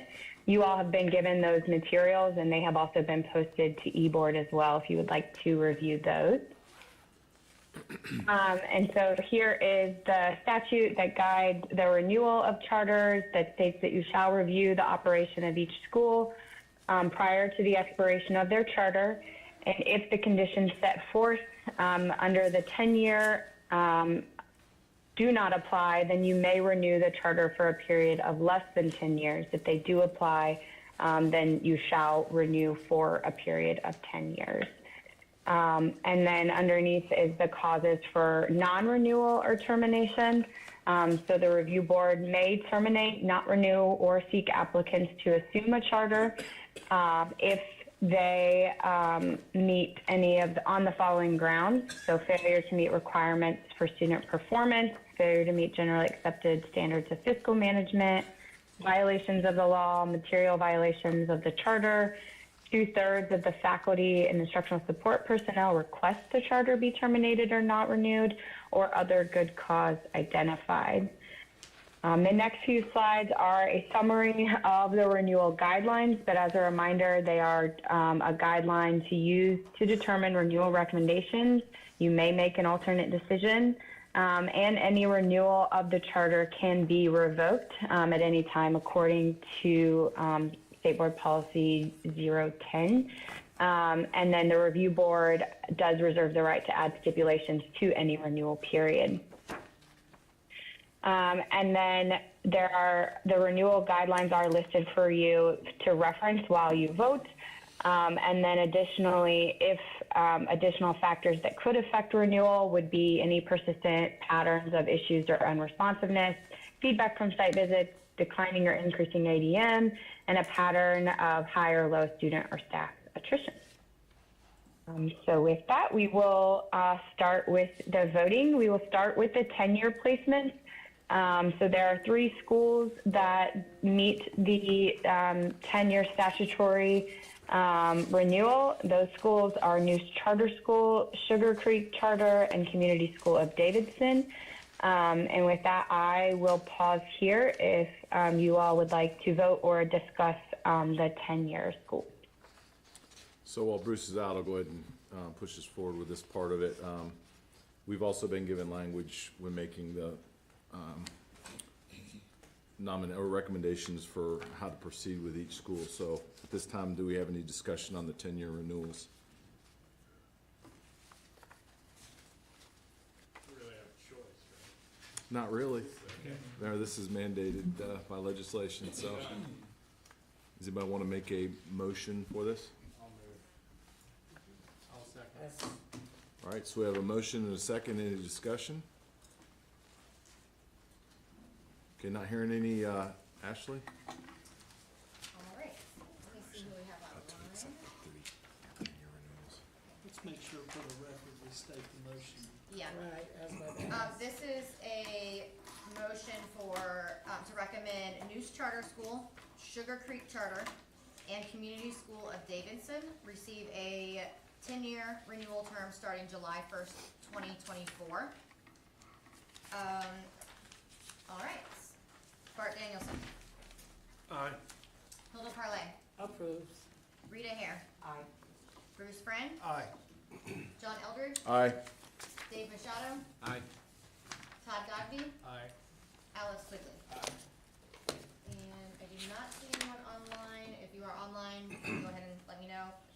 Ashley, I'm here. Oh, you are? Okay, I didn't see you. Shelley Shope. Aye. Eric Sanchez. Okay. Stephen Gay. Yes, aye. Okay, gotcha, guys. All right, those pass unanimously. And those All 3 right. schools are to be commended. Yeah, congratulations to those schools. Outstanding. All right, so the next group of schools are 7-year placements. There are 4 schools that were originally placed at a 7-year: Marjorie Williams Academy, Carolina International School, Community Public Charter, and Hobgood Charter School. Are we doing these individually or en masse? What's the pleasure of the committee? Mr. Chair, I'd like to discuss the possibility of moving Community Public Charter to a 10-year renewal and Hobgood Charter School to a 10-year. Both of these schools have outstanding data, and the only reason they're not recommended for a 10-year is because they only had 2 years of data, not 3, due to the pandemic. Which 2 schools, I'm sorry? Which 2? Hobgood Charter and Community Charter. So I'd like to make a motion at this point that we recommend Community Public Charter School and Hobgood Charter School for a 10-year renewal. I'll second that. Who second? Bruce, did I got Shelley Shelley. second that? Okay. So we have a motion, we have a second to move Community Public Charter and Hobgood to a 10. Time for discussion. Can you, others, Yeah, what separates these 2 from the other 7 in your, maybe for Mr. Machado or Mr. Joe, who made The data that I looked at, they would have met the requirement, they would have met the guideline for a 10-year had they had the 3 years worth of data. That's the difference I saw between them and the other schools that are on this list. Mhm. How would they stack up when looking at Marjorie Williams Academy, who also met growth 3 years consecutively, and they're also a C school as those two?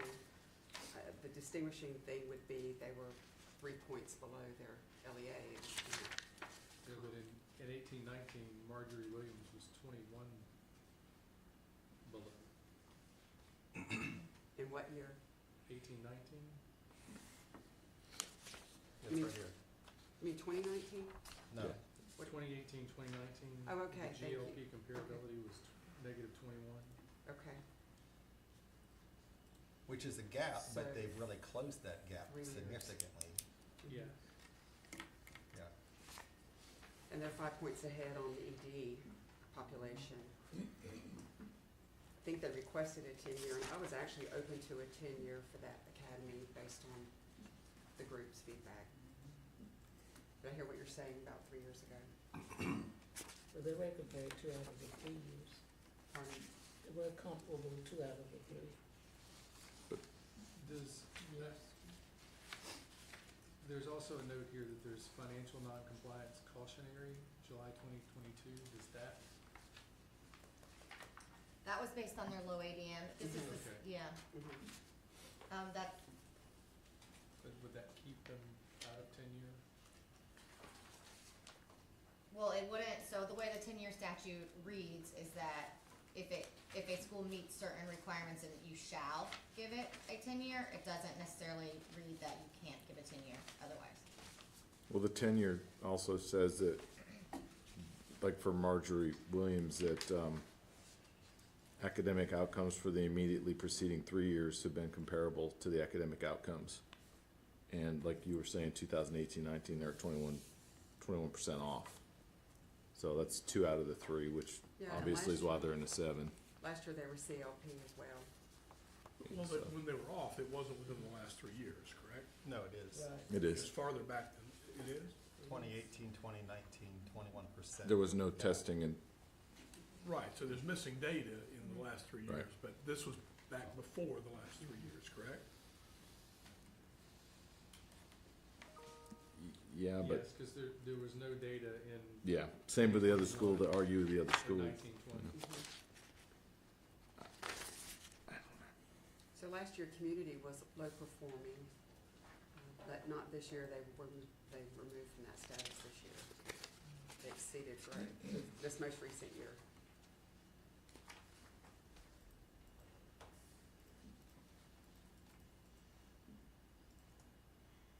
I agree with Dave's assessment. They both are at a higher level of performance than the other two. The other 2. With the comparative data, really by far. Mhm. I don't know, it just makes me nervous that one year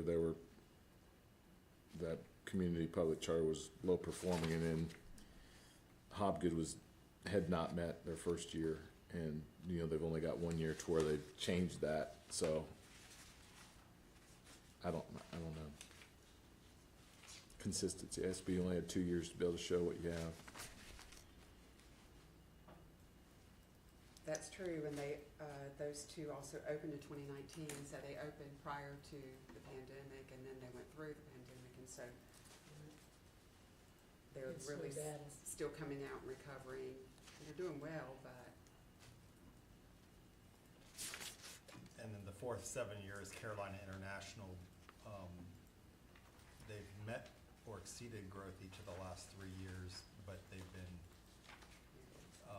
Well below. well Below below Well below. comparability. did they also have an audit issue, Carolina? In 2019, they had an audit finding.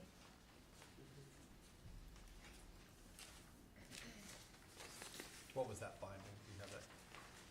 I know I have it here. Jenna, do you know that offhand? I don't know that. The audit finding for Carolina International School? I can find it quickly. It's linked in the documents on eBoard.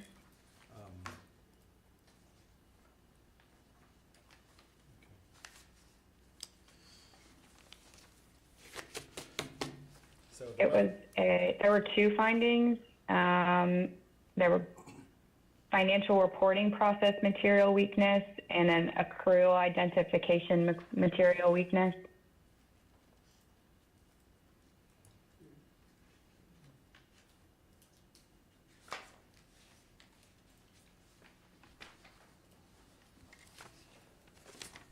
So the motion is to move community and Hopgood to 10. And Mr. Chair, just, I know old habits die hard because this board is used to recommending things. You're not recommending anymore. You are voting to renew, for these periods. And I know, from all the years I served on it, we're used to just always saying recommend. But just for clarity, to let you know, your vote is the renewal vote. Thank you.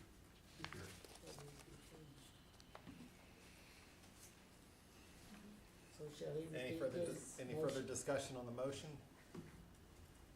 Shall he repeat the motion? Change the word from recommend to remove? For the record.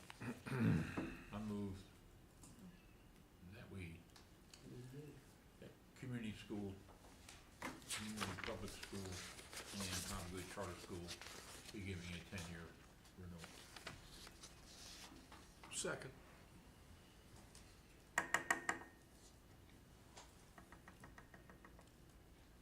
Some discussion.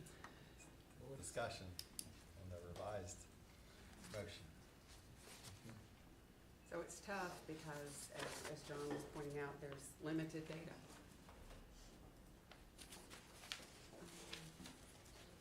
Just a couple of years to base it on. 7 years is a strong renewal. Especially given that you have 2 years of data. And these schools were awarded 5 for their first renewal, right? Is that correct? Right, this is their first renewal as Yeah. well. This That's is right. their first.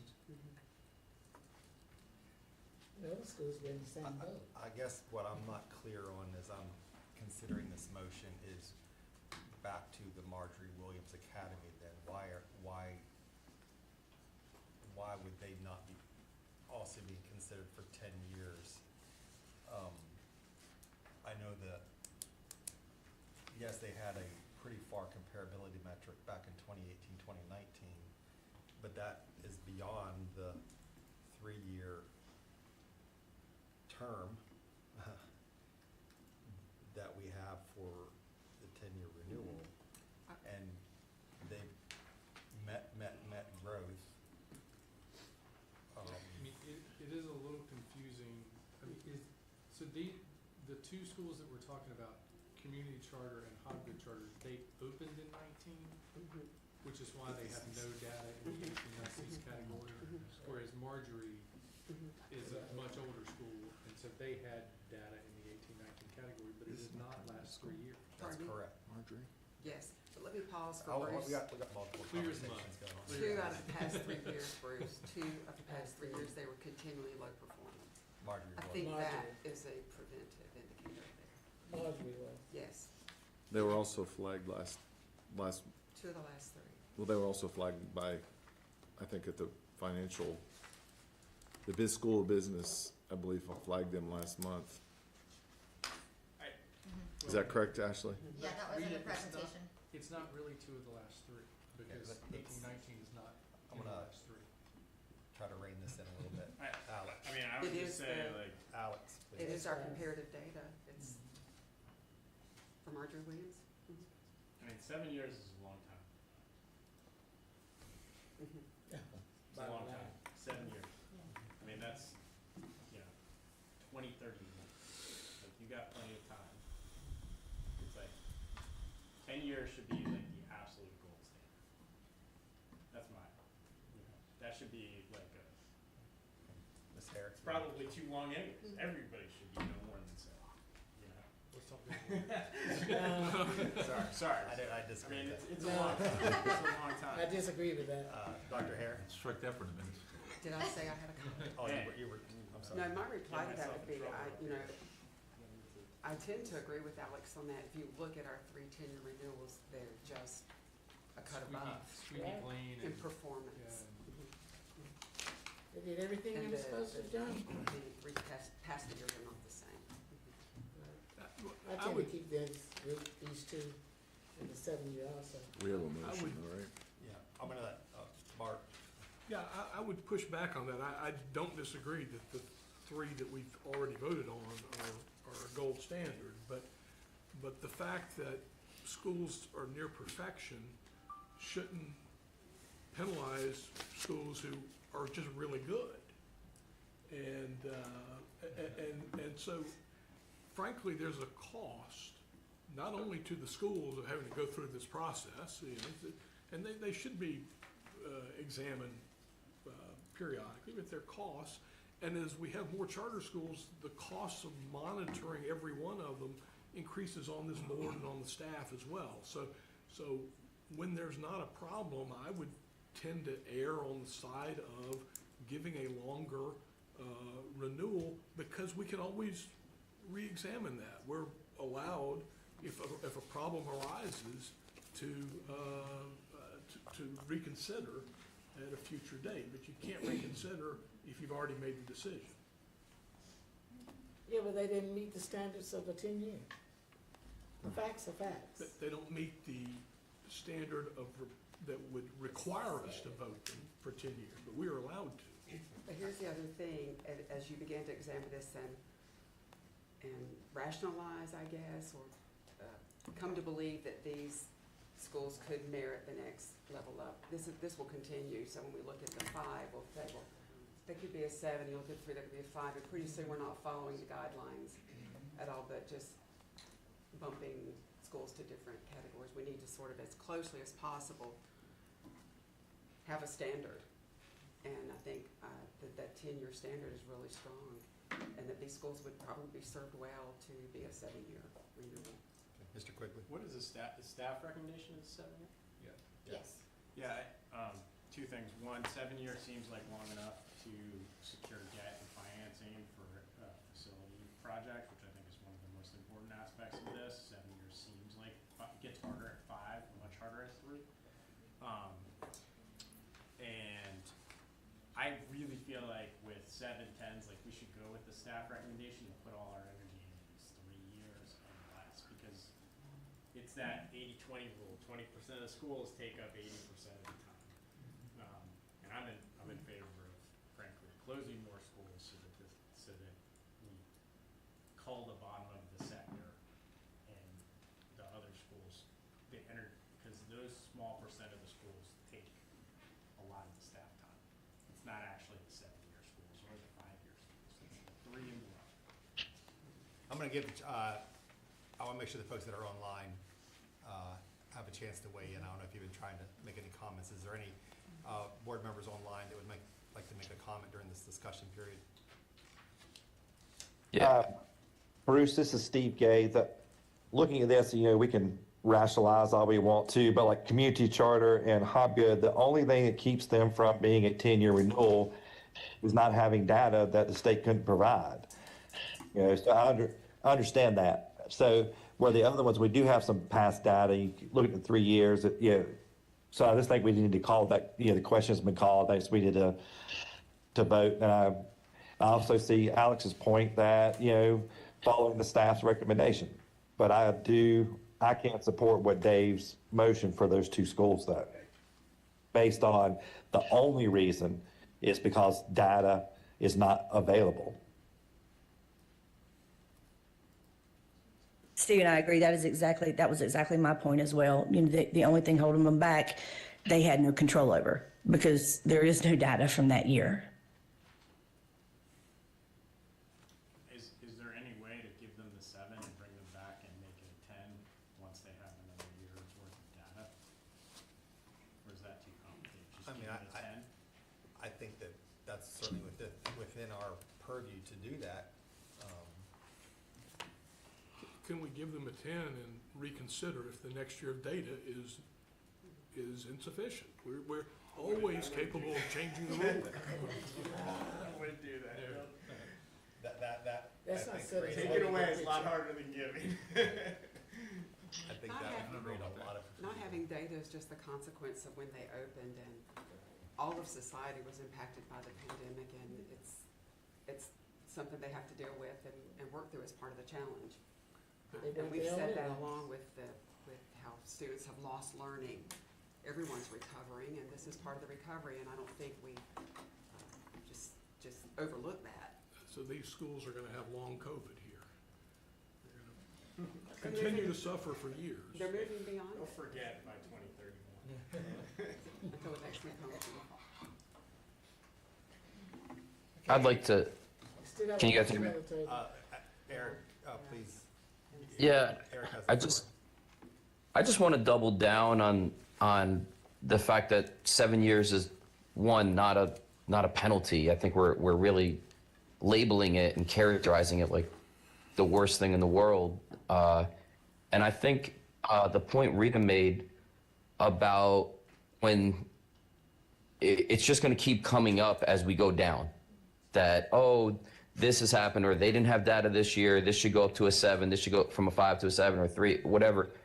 I think the consistency that we're having mixed with the idea of the gold standard at 10 years, these schools should be excited about that. And to come back in 7 years, and if they're a slam dunk like they should, it's not a huge expense to come, like I heard the expense argument, to reapplying in 7 years for a 10-year. You're a slam dunk, you're a slam dunk. You don't really put much into it. We didn't when we were an automatic 10-year. They should be fine in 7 years. It'll be fine. Any other comments? Okay, to repeat the motion is to grant Community Public Charter School and Hopgood Public Charter School a 10-year renewal. Ashley, can we do a roll call vote, please? Yes. Eric Sanchez? This was to make the exception for them to go. I'm sorry, I'm Yes, losing. this is Let me repeat the nay. motion to make sure we're very clear. This is a motion to grant Community Public Charter and Hopgood Charter a 10-year renewal. Nay. Shelley Shope? Aye. Stephen Gay? Aye. Bart Danielson? Aye. Hilda Parlay? Nay. Rita Hare? Nay. Bruce Friend? Nay. John Eldridge? Nay. Dave Machado? Aye. Todd Godby? Nay. Alex Quigley? Nay. Okay, the motion does not pass. I 7-4. apologize for delaying our No, this is, That's a good discussion. there's no apology necessary. These are very important decisions that we make, and it's important that every voice be heard, whether we agree or disagree. And Absolutely. these are guidelines. They're not brought down from the mountain on high as commandments. So, I'd like to go ahead and make a motion that Community Public Charter, Hopgood Charter, Carolina International School, and Marjorie Williams Academy be granted a 7-year renewal. I second that. Any discussion? All right, hearing none, Ashley, roll call vote. All right, Eric Sanchez? Aye. Shelley Shope? Aye. Stephen Gay? Aye. Bart Danielson? Aye. Hilda Parlay? Approved. Rita Hare? Aye. Bruce Friend? Aye. John Eldridge? Aye. Dave Machado? Aye. Todd Godby? Aye. Alex Quigley? Aye. All right. Those 4 passed unanimously with 7-year renewal terms. Back to Jenna. All right, so previously you'll recall there was a 5-year placement. That placement was moved, but we will not, or you all will not vote on that placement until the March meeting. But for the 3-year placements today, there are Capital Encore Academy, Carter G. Woodson School, KIPP Halifax College Preparatory, Deal Creek Preparatory Academy, Tillery Charter Academy, Southwest Charlotte STEM Academy, and Pocosin Innovative Charter. Okay, we have recommendation from the office that all of these schools be given a 3-year. Are there any that members would like to pull out and have discussion about? I'm recusing from Steel Creek, so. Again, we'll do that separate then. Yeah. Okay. Were there any other recusals? I don't think so. Okay. Before I answer my own question, which is, are there any of these that we want to pull out from the office? Are there any of these that have had 3-year renewals prior to this? Let me pull that up real quick.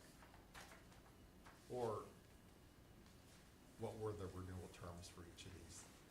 I'm sorry, it's up in the upper right-hand corner. My mistake. Oh, it's up there, okay. It is, my mistake. So Tillery is the first time renewal. Southwest Charlotte STEM is the first time renewal. Pocosin is the first time renewal. Steel Creek is the first time renewal. They all four were also 2019 openings. Yeah. KIPP was a previous 5-year, as was Capital Encore. Carter G. Woodson was a 7-year. And those three have been continually performing for 3 years.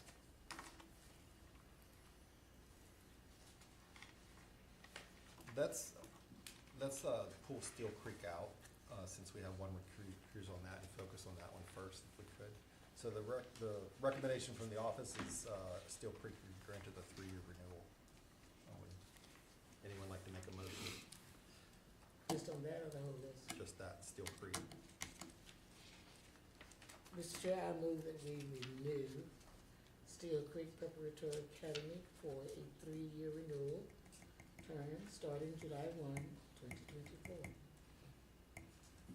I second. Okay, we have a motion and a second. Any discussion on Steel Creek? I just hope they do well during this next 3 years. They've had 3 heads of schools in 3 years. Yeah. And they went from net growth to did not meet this past year, and from a D to an F, and they're -22 below the LEA, and so we want to, I think we need the 3 years to be very telling for them. Yeah. I agree. Any other comments or questions? Okay, we have a motion to grant Steel Creek Preparatory Academy a 3-year renewal. A motion is seconded. Ashley, roll call vote. All right. Eric Sanchez, Aye. Shelley Shope, Aye. Stephen Gay, Aye. Bart Danielson, Aye. Hilda Parlay, Approves. Rita Hare, Aye. Bruce Friend, Aye. John Eldridge, Aye. Todd Godby, Aye. Alex Quigley. Aye. All right, it passes unanimously with Dave Machado recused. Okay, the other schools, we can, unless someone wants to pull one out for further discussion, we could do a single vote to cover all of them. Is there any other of these schools that someone would like to have further discussion with, separate from the rest of the list?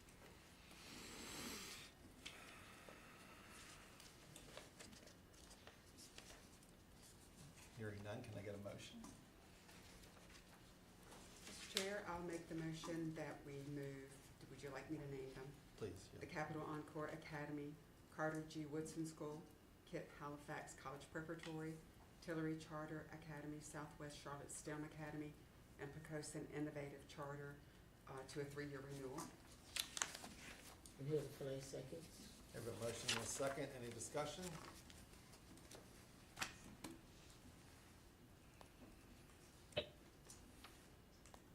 Okay, hearing none. Ashley, roll call vote. Eric Sanchez, Aye. Shelley Shope, Aye. Stephen Gay, Aye. Bart Danielson, Aye. Hilda Parlay, Approves. Rita Hare, Aye. Bruce Friend, Aye. John Eldridge, Aye. Dave Machado, Aye. Todd Godby, Aye. Alex Quigley. Aye. All right, those pass unanimously for a 3-year term. Thank you. And I want to just thank the office for all the work that they've done during this renewal cycle. I know we still have 3 more to vote on in March, but thank you for the office for assembling this wealth of information that we have to kind of call through, and we ask lots of questions, and just really appreciate all the work. I think this is, if it's not the second most important decision that we make as a board, it's certainly item number 1B. So again, thank you to Ashley and Jenna and the entire team. So. I'm thinking everyone would second that. I see. So we'll have 3 more in March. Yes, 3 more in March, and then you've concluded that cycle. That's pretty important. All right, do we want to take a break, or we want to go straight into Alexis's presentation? Let's go. Let's go. Yeah, let's go ahead, Okay. and then that'll bring us right up to lunch. All right, great. Okay. Good morning. I'm Alexis Schaus. I'm the Chief Financial Officer here at DPI, and bringing you today a presentation related to funding. Actually, it's the average daily membership that we use for funding. It was presented to the State Board of Education back in January, and it will be taken to the State Board of Education in March as a final review. But as we're, are you going to pull up the? Oh, sorry, I have it on my. That's fine. I need to pause it. Is, There you go. okay, this is wonderful. Okay, so what we're talking about is not, it's got the legislative title of funding in arrears, which basically means that instead of looking forward and projecting and funding based on a projection, which I'll get into, you're really kind of basing your baseline on a prior year. This is not about how much funding is provided. It is related to which student counts we are using first for budgeting, and second for distributing the funding out to the individual PSUs. Now, when I was preparing this, and obviously when I prepared for the state board, I was presented both on the school district, the LEA side, as well as charter school, lab school, regional school, and the residential schools. So you are only one category of PSU, although you make up over 10% of the state budget, so it is a big financial impact.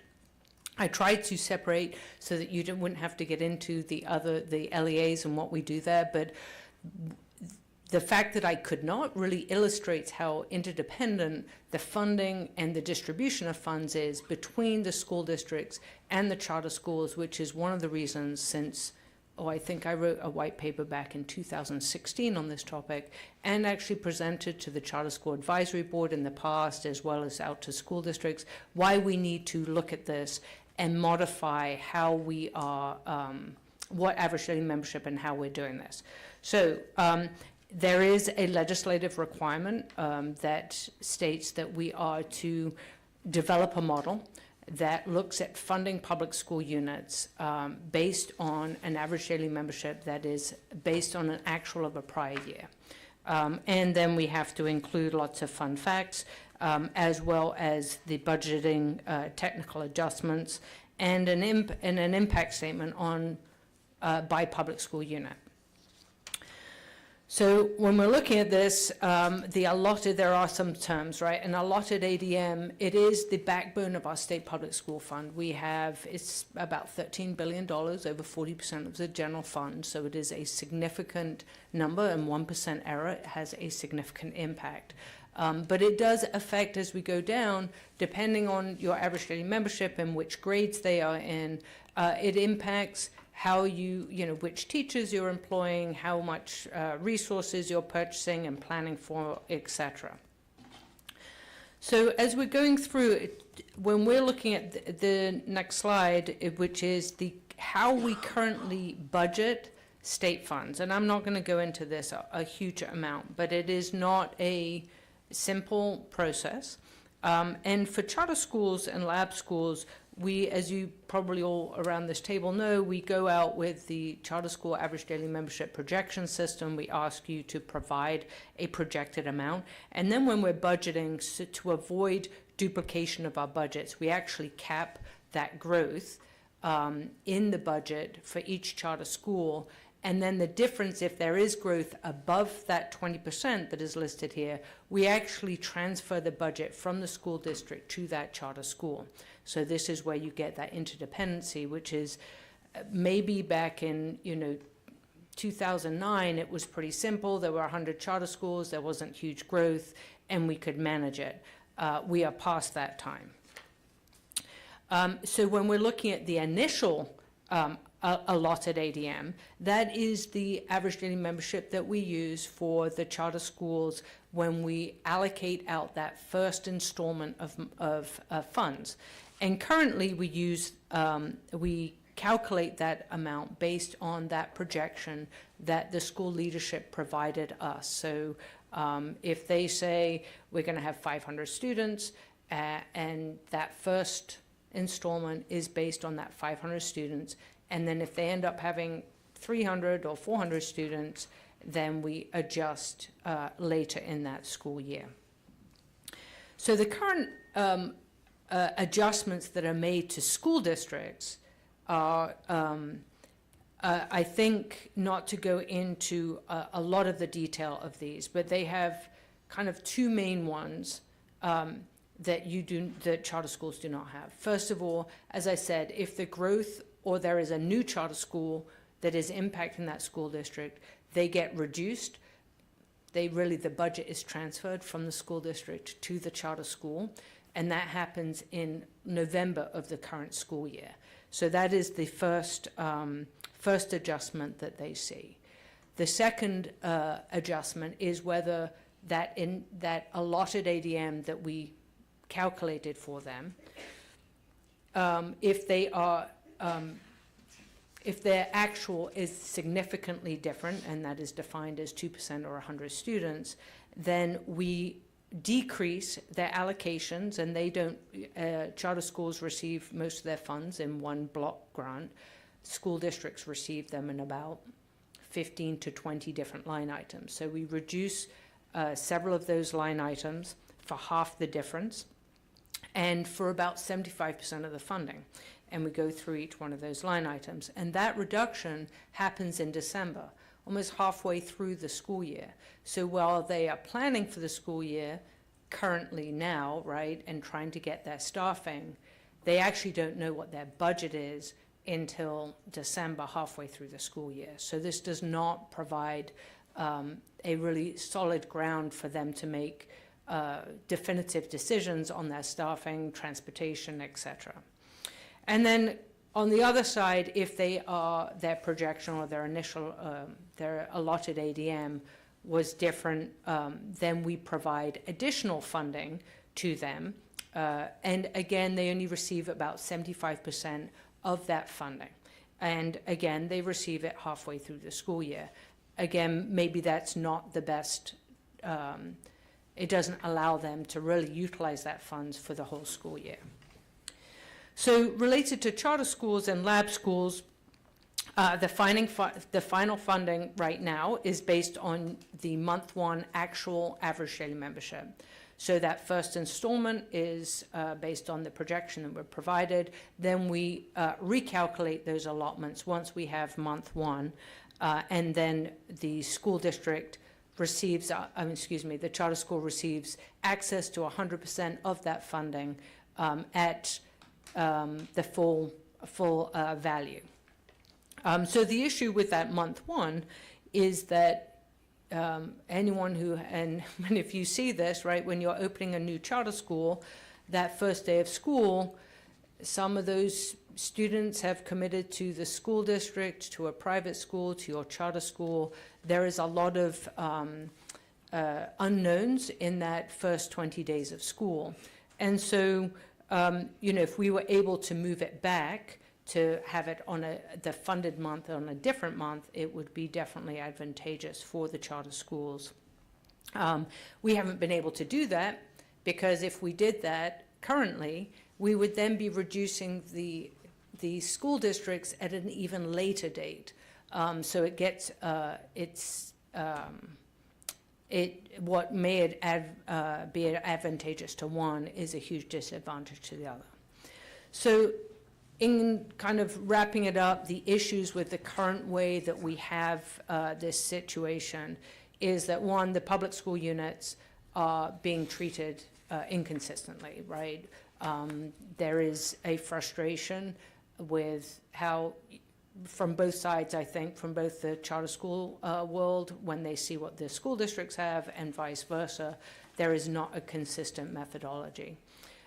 Those late budget adjustments are significant to, more so to the school districts than to the charter schools. But regardless, knowing, having a solid number to be able to make those budget decisions in the spring is definitely critical. And then the projections, a lot of what we're doing right now is based on, when we're building the budget for the state, it is based on projections. And we project out using birth rates and transition rates, as well as kind of in-migration, out-migration buildings and all those kind of things. But since the post-pandemic, it has become very, very difficult to project accurately to that level that we really have to do to get solid budgets. As well, the increase in homeschool students has had a significant impact on our ability to project accurately and get a really sound budget number. And then related to the charter schools, you know, the model that we have right now was really set up back in the 90s, in the late 90s, when charter schools, they had the cap. We weren't seeing you did not see charter schools having 2,000 students at that time, right? A large charter school at that time was kind of in that 500 to 800 range. And now we have a significant number that are 1,000 to 2,000 students in that range. So if they're increasing 20%, it is, needless to say, a lot larger number than a school that is 500 increasing 20%. So all these have significant impacts on just the state as a whole. And then just the administration from our side, it is incredibly burdensome, and it is very complex with sort of a perception of accuracy, but it's really not. So, and I know that I didn't go in detail with a lot of those slides and what is really happening. There's a lot of confusion and lack of ability to understand how the budgets are really going to turn out at the PSU level. So the recommendation, these slides are a lot shorter and a lot easier to understand. So the recommendation is that related to the budgeted average daily membership, it will be comprised of 3 components. We will take the actual average daily membership of all the public school units from the prior year. We are recommending, and none of this is actual, right? This is all a recommendation that is being submitted in a report, but there will be an actual average daily membership of the second month that will build our base. We will then project out the growth for those PSUs that are increasing. And then based on that, we will build a contingency reserve that we will fund the growth for the PSUs that are increasing. And then we will have added to that ADM contingency a bucket for new charter schools, which, you know, it is important, but when you're looking at, we have 1.5 million students. If new charter schools comprise of 2,000 students, then it's not a significant bucket, but it will go into that contingency. What we are recommending for all public school units is that the initial average daily membership all of the public school units will be initially funded based on the prior year month to actual. So currently, right now, you would still, you provide us that projected, then you're initially funded on the projected, we true up on month 1. Going forward, you would still provide us that projection because we will need that to make sure we have enough funding for the growth. We will initially fund the charter school based on prior year month 2, so that will be in the July timeframe. And then we will true up for those charter schools that increase based on actual month 2. So right now, there is 34% is provided to a charter school in that first installment. We will increase that percentage because obviously the time will be extended because we are waiting for month 2. But charter schools will be funded on their actual month 2, but held at no lower than their prior year month 2, if that makes sense. So if we go to the adjustments for a school district, they will not be adjusted for new and growing charter schools. They will have their base at that prior year month 2. So they will not go below that, regardless if they have a charter school, if they have decline in birth rate, etc. There will be, so they will have none of those late adjustments. They can guarantee that they will have the funding based on the prior year. Then if they are increasing all PSUs, they will receive a dollar amount. An LEA will receive 100% of the funding for that increase. Charter schools currently, there will be no change, just the month that it is used, and it will be funded out of that AGM contingency reserve. It will not be transferred from the LEA. And then for a school district which does not apply to you, instead of having it all in those different line items, that growth money will be in a flexible bucket for them. So finally, the recommendation for the new new charter schools and lab schools, of course, they don't have a prior year ADM, so they will be funded initially based on the Ready to Open report that is that the Office of Charter Schools will provide to the Division of the Office of School Business, and then they will be trued up based on the actual month 2. So if they say they're going to have 300 students and they actually only have 250, they will receive that reduction down to 250. We just historically, when you're looking at those Ready to Open, we just don't have enough reliable data to base funding on that. And then going forward to the next year, the budgeted ADM and for those initials will reset to that lower amount. So if you had 500 students this year, and then you went down to 450, your funding would be held at the 500, but the next year it would reset to that 450 as your initial funded ADM. So the recommendation does exclude certain pockets of money, of funding. The first is exceptional children. There is a separate funding formula for that, and actually there is a recommended, a report for a recommendation to change the EC funding from a dollar amount per student, per head count, to going more to a graduated funding based on the exceptionality of really the services that are required for that student. So 4 different categories. That is also not law or fact right now. It's just a proposal that has been going on for many, many years. Well, I exaggerate, probably about 8, to look at the way we're funding exceptional children. And then the limited English proficient funds, that again is already done based on both the EC and LEP funds are actually done on a prior year head count already.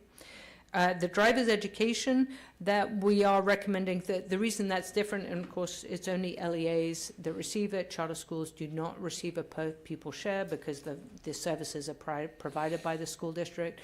But driver's ed and the school tech funds are both receipt supported, so they're actually not general fund. So I can't kind of create this bucket. It gets a little bit trickier. So those 2 will both be funded based on prior year. And will not be adjusted. So you'll be truly 1 year behind. But school tech is intended for infrastructure anyway, so it's not really a variable cost per se on an annual basis. And then the grants, what average daily membership is used for that will really be determined based on the allotment policy, the individual allotment policy for that. So this, as I stated, this report was presented on a preliminary basis to the state board in January, and it will come back to the state board in March. With that, Chair, I'm happy to take any questions related to this, or anything else for that matter. Thank you for that update, overview. So I just had, this maybe not, and thank you again for coming to present that. What's the discussion been about how vouchers is going to impact the upcoming budget with these changes? Has there been any? Okay, so with these changes, no. So related to this funding model, if vouchers, it doesn't really matter on chart, right? If a move to private school, just like a move to homeschool or move out of state, or it's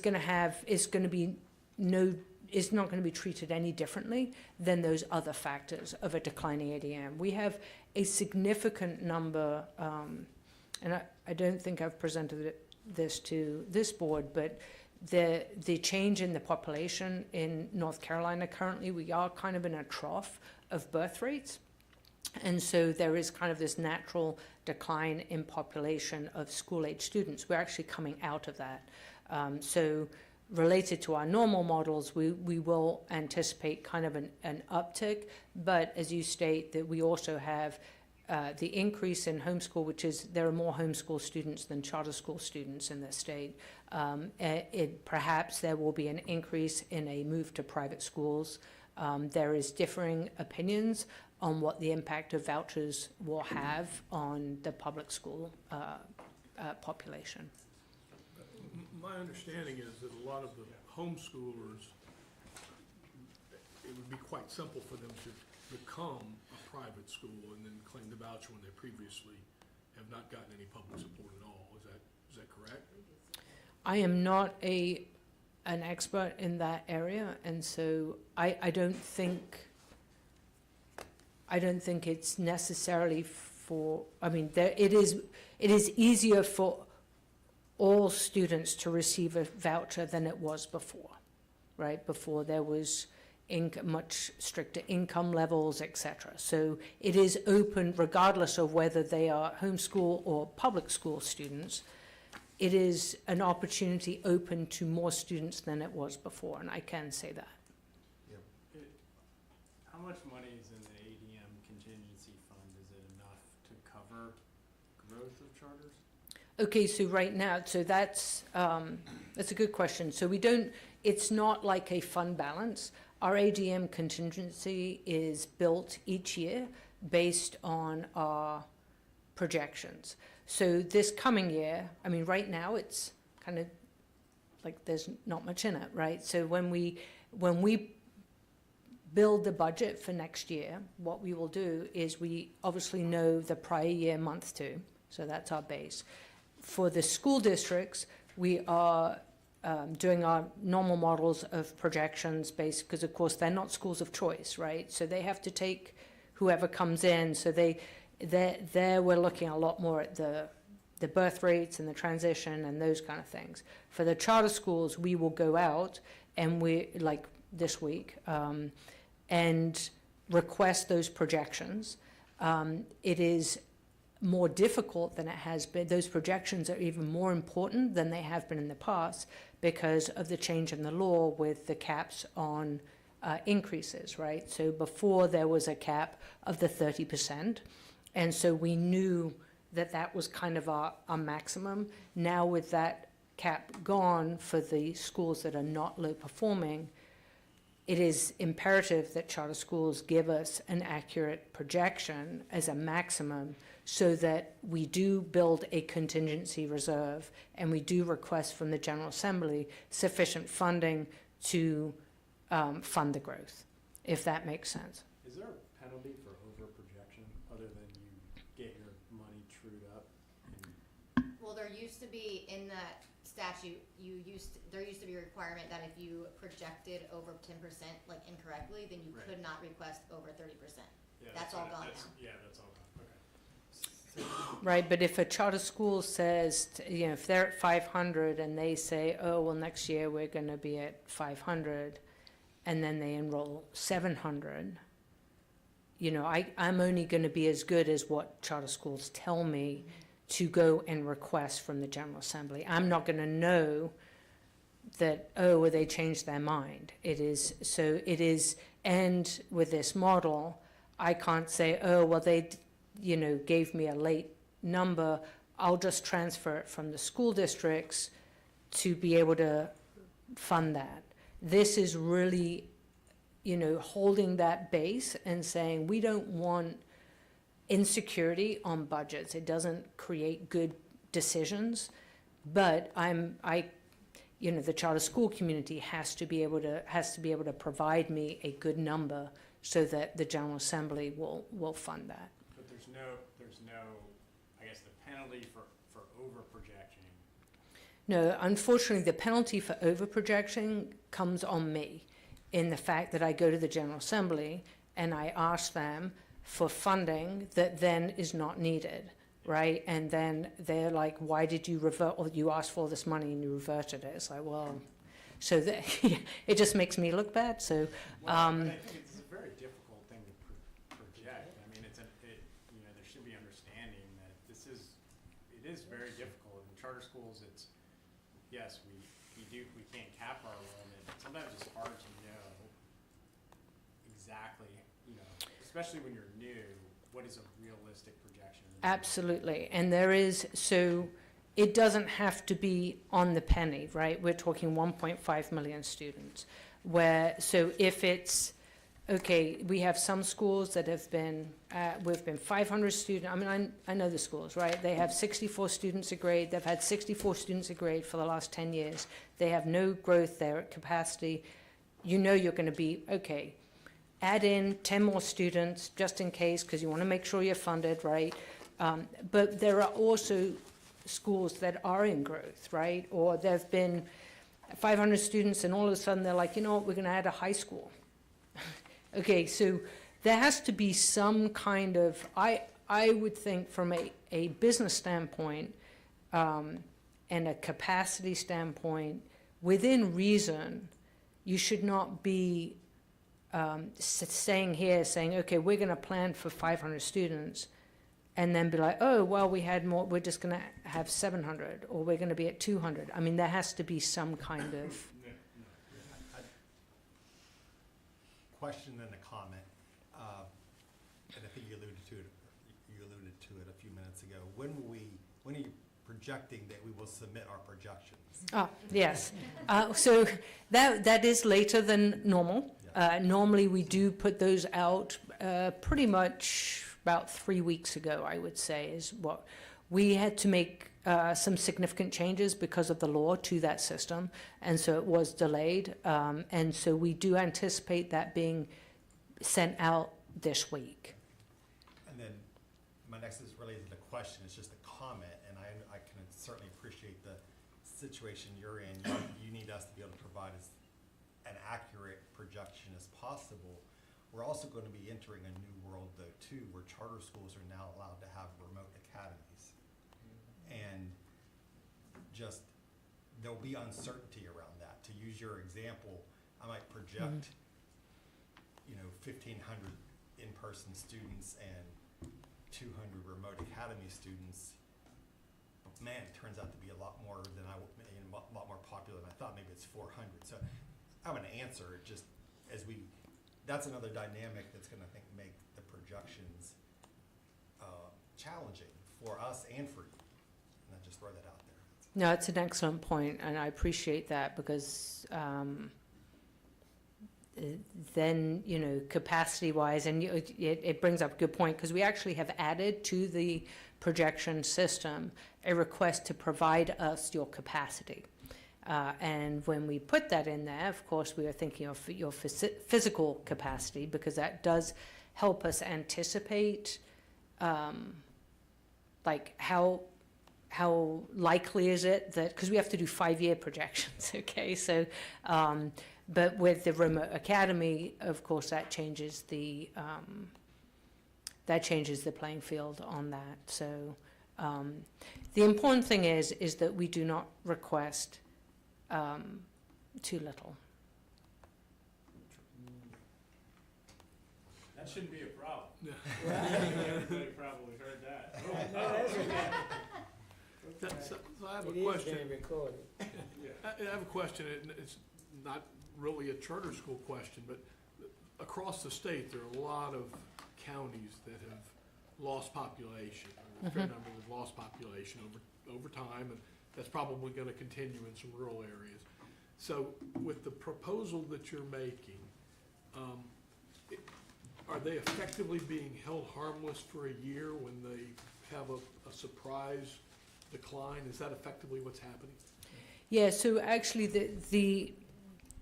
in effect, yes. And one of the great things about, I think an additional benefit, we do have areas that have been declining over the last 10 years. And actually we have some districts surprisingly in a point of decline. Like we used to have a lot of, the I-77 corridor, the I-40 were all high growth. That is not always the case.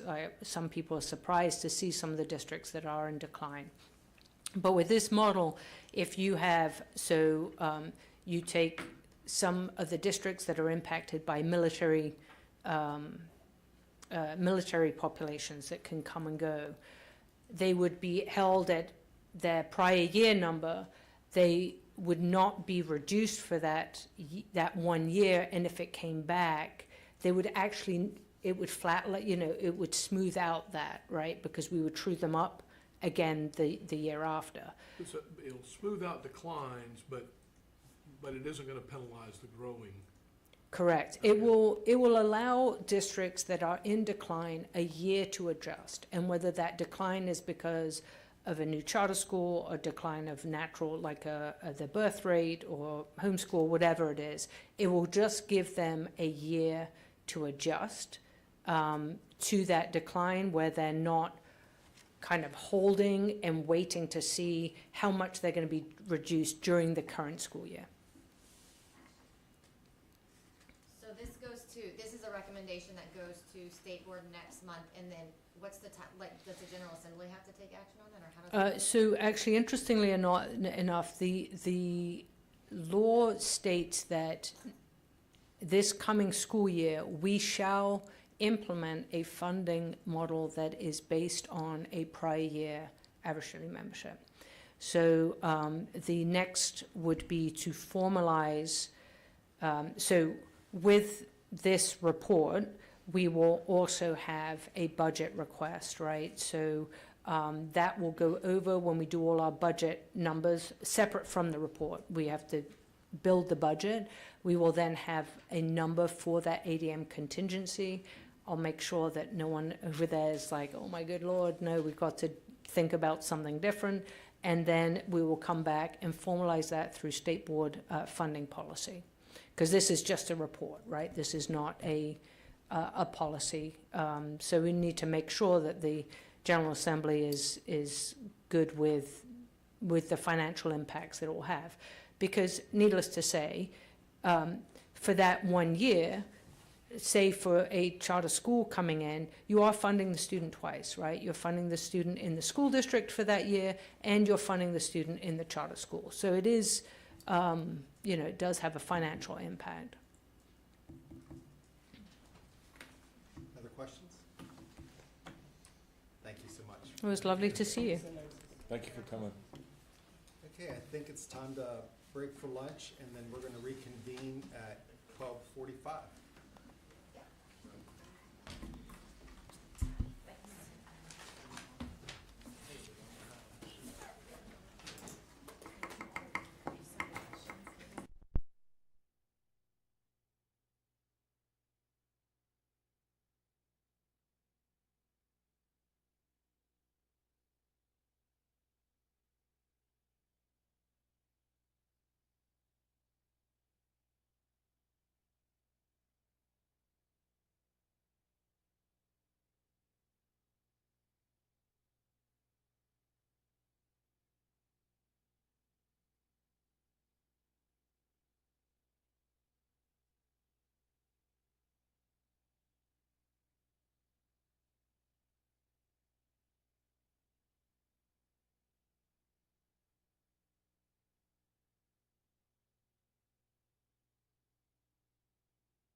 I think we're live.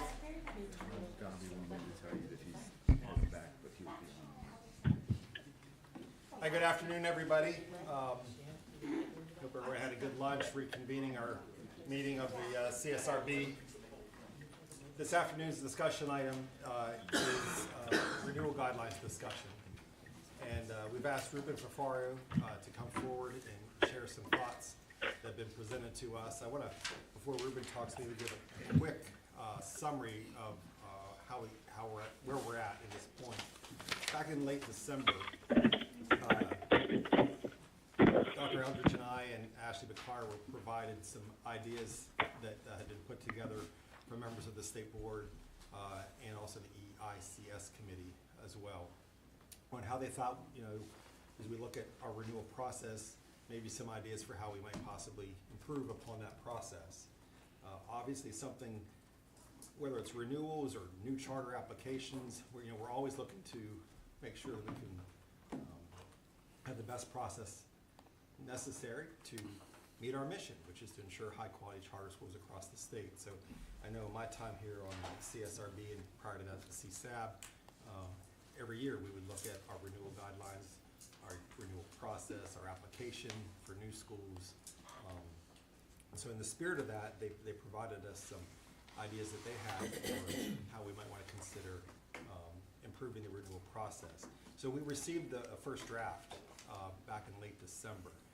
Since that time, Dr. Eldridge and I and Ashley have had a chance to interact with some members of the state board and the committee and with Ruben specifically to hear the rationale, the thinking that went behind the proposed changes that they've submitted to us. And what we have here before us today, I think, is probably at least the second version of some ideas that they have that they would like to share with us. And I really wanted to invite Ruben to speak to the entire board because to date it's been bouncing the ideas and sharing rationale with just members of the Office of Charter Schools and John and I. But John and I are fully well aware that we don't unilaterally vote for the CSRB. So I wanted to make sure that everyone has seen the proposals that's being presented to us, and an opportunity for you to respond, ask questions to Mr. Fafario about what is being suggested as a way to perhaps improve the renewal process. So I think that covers very Cliff Notes version of where we got from late December until today. So I think what we'll have is, Rupert, if you want to kind of walk us through. Sure. And then we'll open up for questions from CSRB members.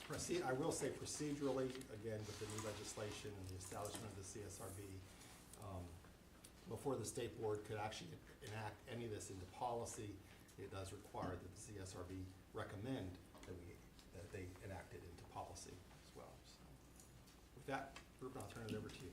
All right. Chair Friend, Vice Chair Eldridge, members of the board, good afternoon. Good afternoon. So I am happy to be here today. I appreciate, Chair Friend, your opening remarks. I think that for both the charter schools and the public, it is important that the two boards be in conversation and listening to one another in making these decisions. I bring before you proposed revisions of CHTR-007, Charter School Renewal Process.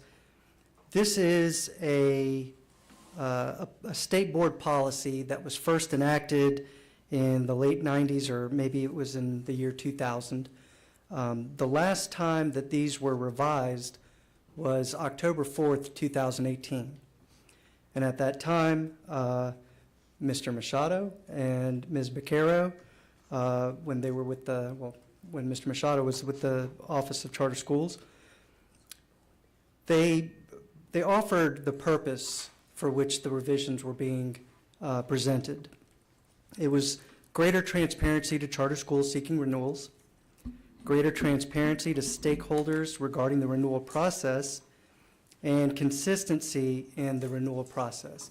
I think that those purposes remain true today.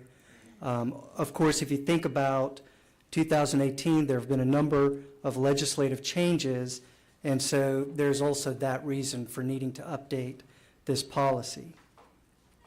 And so if you look, and Ashley has, Ms. Beccaro has pulled up the most recent red lines to this proposal.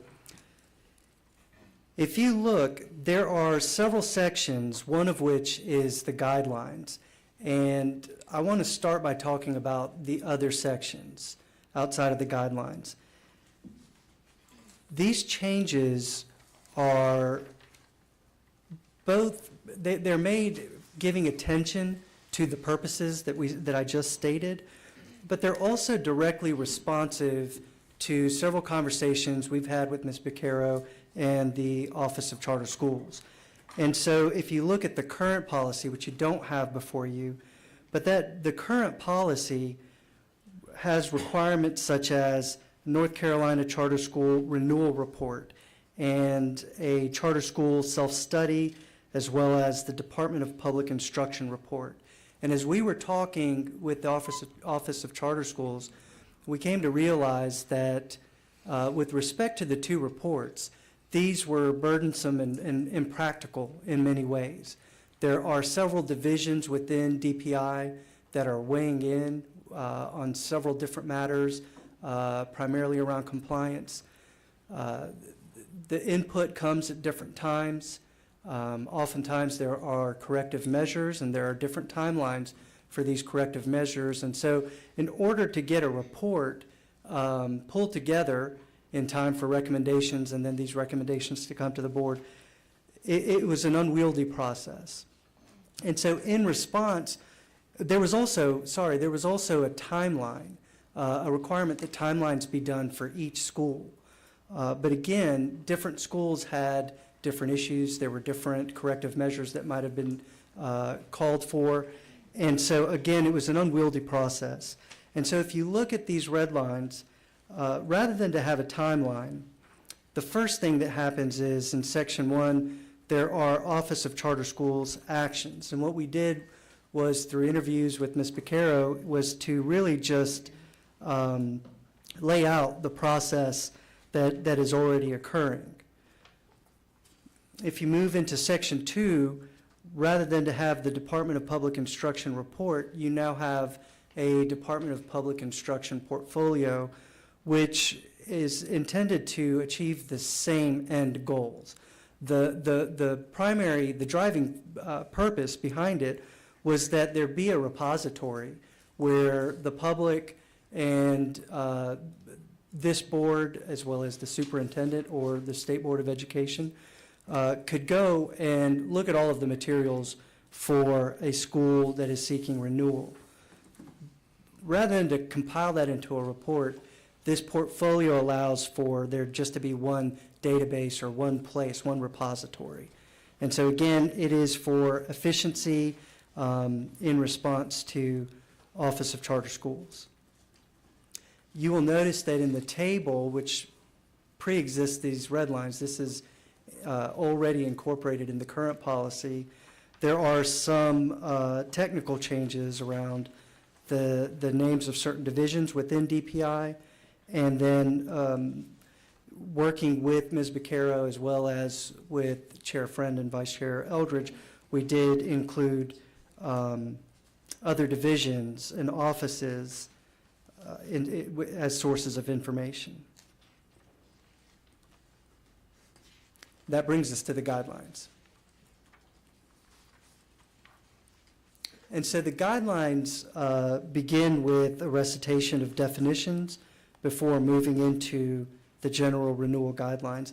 These guidelines did not exist prior to October 4th, 2018. That's when these guidelines were put into place. And if you will allow me, I'm just going to walk through the actual table of guidelines and then step back and walk through the definitions. But if you look at the table of the guidelines, under 10 years, and I'm sorry, I should also acknowledge that this process began prior to December. At the November meeting of the State Board of Education, the Charter Schools Review Board brought, and the Office of Charter Schools brought general renewal guideline recommendations, and I'm also referring to those as I walk through this table. But if you look at the 10-year guidelines in the red lines in the proposal, these essentially track what the statute currently says for a 10-year renewal. And they also track the 10-year renewal guidance in what was presented to us or to the state board in November. There are few changes for the 7-year guidelines. I think that the primary change there is with respect to growth. And again, there are few changes with respect to 5-year.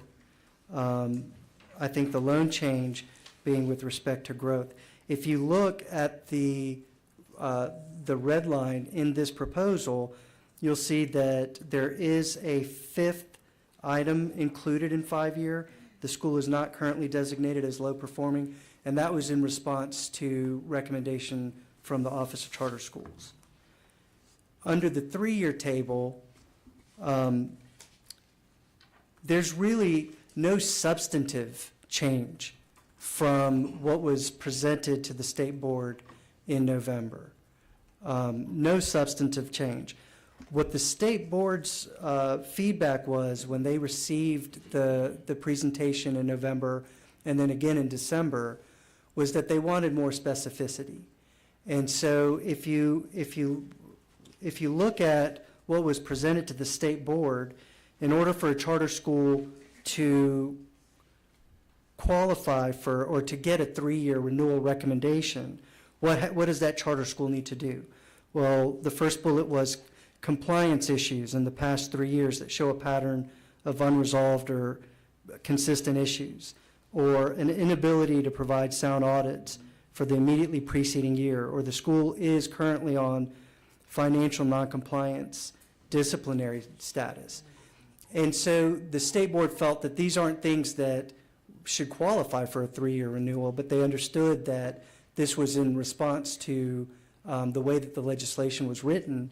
And so if you look at the proposed red lines, what it's saying is it's acknowledging that some of these things may exist, but that the school should have a strategic improvement plan and be making measurable progress against it. And that, again, comes out of the legislation and would be within the Charter Schools Review Board discretion. So then if we step back and we look at the definitions, in the initial proposal that was coming from members of the state board, and I think it's important that I just note, the state board speaks as a body, and they speak typically through their vote. This has not been voted on.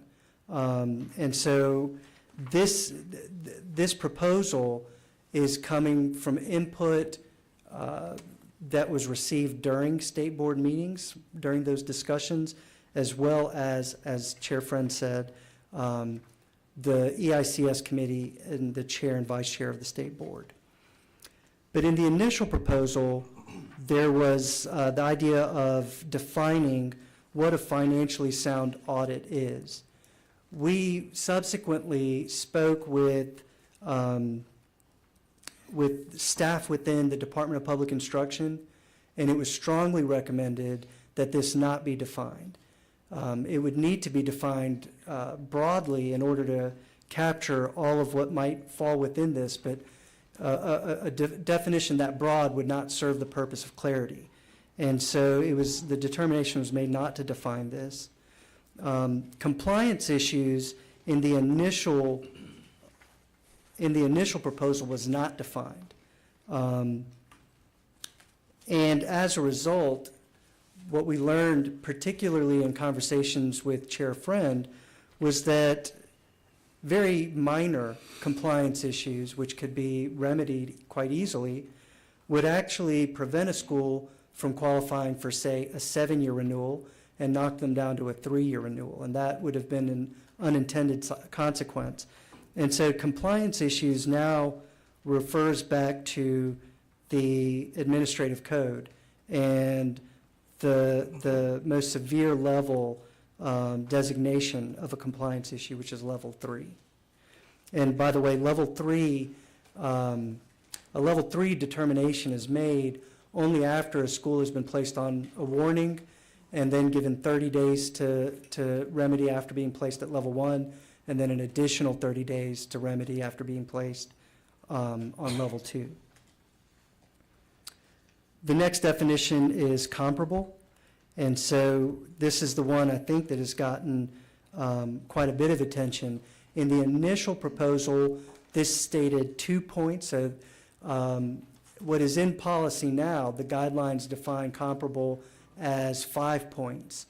In the initial proposal of these red lines, it was changed to 2 points. And after quite a bit of conversation, the current proposal reflects that for the purposes of 5-year renewal or 3-year renewal, it would go back to 5 points.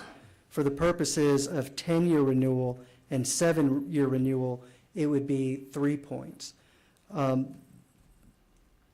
As I understand it, the intention behind this is to reward quality and to set a high standard of expectation, particularly for obtaining recommendations for the longest, the lengthiest renewal status.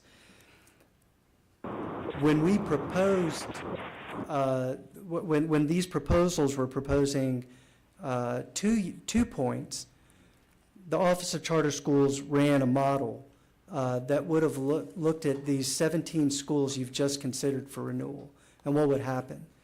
And one of the things that we saw was that it's possible that it would actually reward quality. There were more schools that would have gotten 7-year or 5-year recommendations.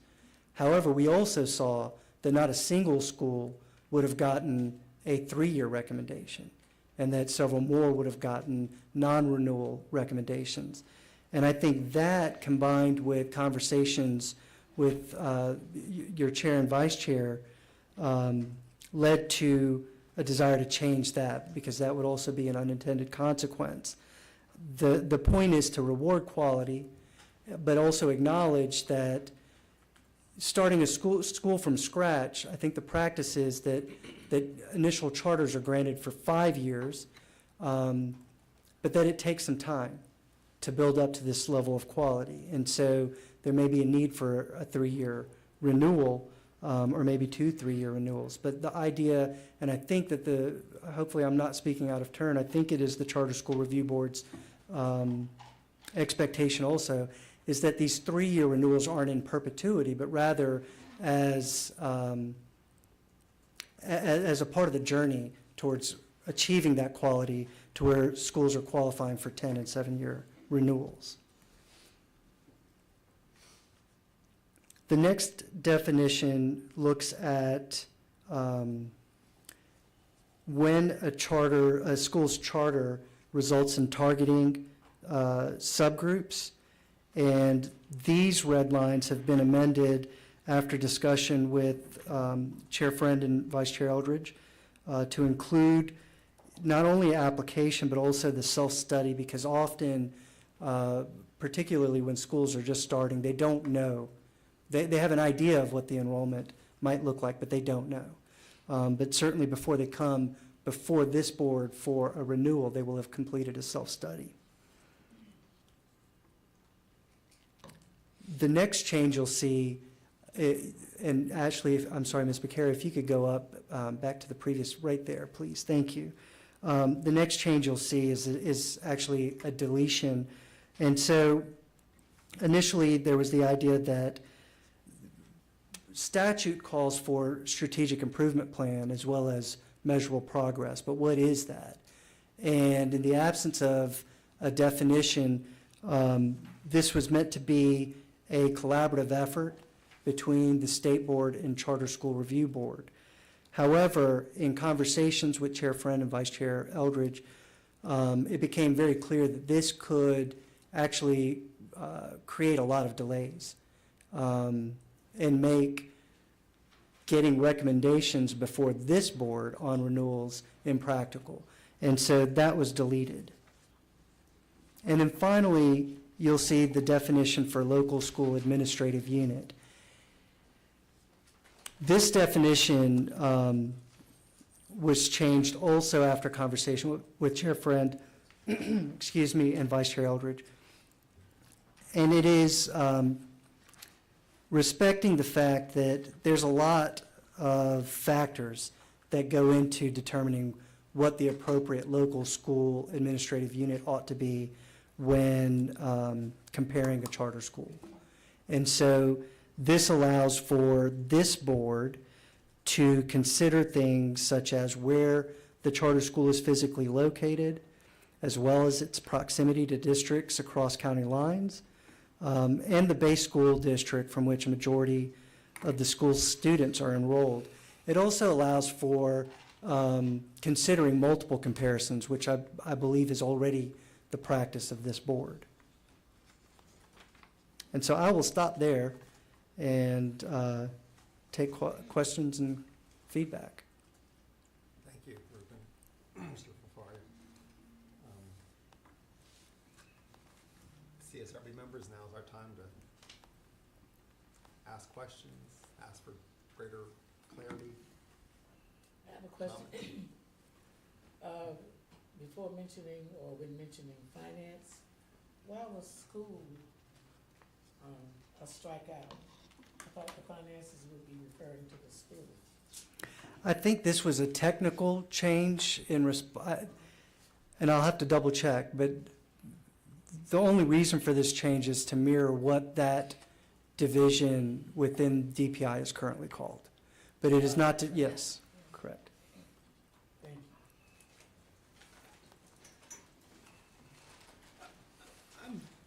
I'm very concerned about the comparability metric that we're using. And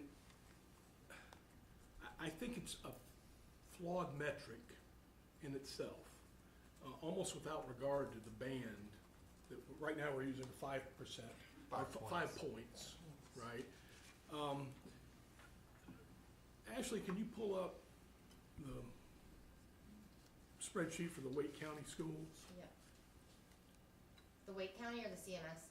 The Wake County schools. The reason I want to pull up the Wake County schools is I consider Wake County to be a pretty good public school system. And I think that would be the general view, that in the state it's a relatively good public school system. And so we took for all the schools in Wake County, we calculated the metric for comparability to the LEA. So the LEA, let me make sure I've got the right number in Wake County. The LEA metric score is 63.4. Okay, so the average score for proficiency or the proficiency score on average in Wake County is 63.4. And then if you look at all the schools in Wake County and calculate their proficiency score and compare it to the LEA, which is what this standard would do for charter schools, what you'll see is there is a very, very wide range of outcomes. So there's a school, there are a couple of schools, Score Academy, Connections Academy, I'm sure they're outside the norm, but River Oaks Middle School is 45.9 points below the LEA average. And it turns out, because when you use an average, almost by definition, half the schools are going to be above average and half are going to be below average. It turns out that 43% of the schools, and that's 80-some schools in Wake County, would not meet your standard. And the problem here is that there's a very, very wide range of outcomes. And my understanding is Wake County works hard to try to equalize the schools within the county. They bus kids around and they have magnet programs because they don't want all the low-income kids to be in one school. But nevertheless, and I got data here on the percentage of economically disadvantaged students. And what you'll observe is the more economically disadvantaged students you've got, the worse you show up. And so I did the same thing for Charlotte, and I've got an image here. So this, for Charlotte, more than half the schools don't meet your standard. More than half of the public schools do not meet the standard that the state board is recommending that charter schools use. The black dots on the screen represent schools that are less than, and I use 2% because that was what was in what I had. I think you've revised that since then. But all the black dots are more than 2 points below the Charlotte-Mecklenburg average, okay? All the blue dots would pass your metric. And I realize it's not your metric, it's the board's metric, so I apologize for that.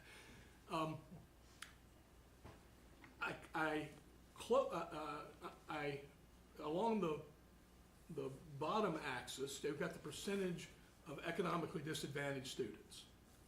And what you'll observe is that the schools that fail overwhelmingly have more economically disadvantaged students. Now, there are some blue dots above those black dots, so there's some schools with high numbers of economically disadvantaged students that are not failing your standard. But there is no school in Charlotte-Mecklenburg County that has fewer than 47% economically disadvantaged, so 53% advantaged. If you've got advantaged students, if you've got 53% advantaged students in Charlotte-Mecklenburg County, the data says you absolutely will pass the standard. But if you don't, you're almost certainly going to fail the standard. So the standard that we're using right now ignores the fact, and if we used race in here, we'd get something that looks very similar. I didn't pull the race data, but economically disadvantaged and minority student are not completely interchangeable, but they're correlated. So the standard that the state board is proposing will systematically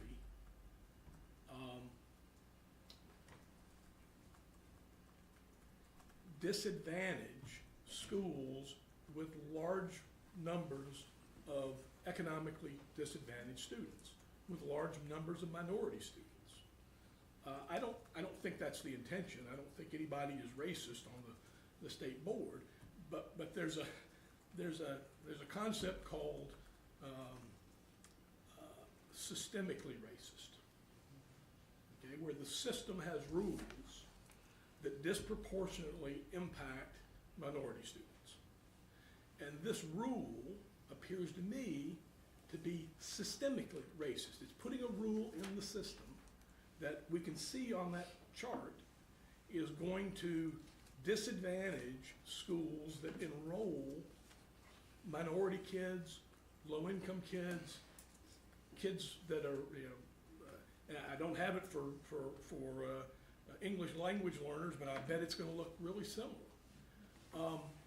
And so a couple of things. One, and by the way, the 5% rule, if you went from 2% to 5% on that chart, it would change 6 dots from black to blue.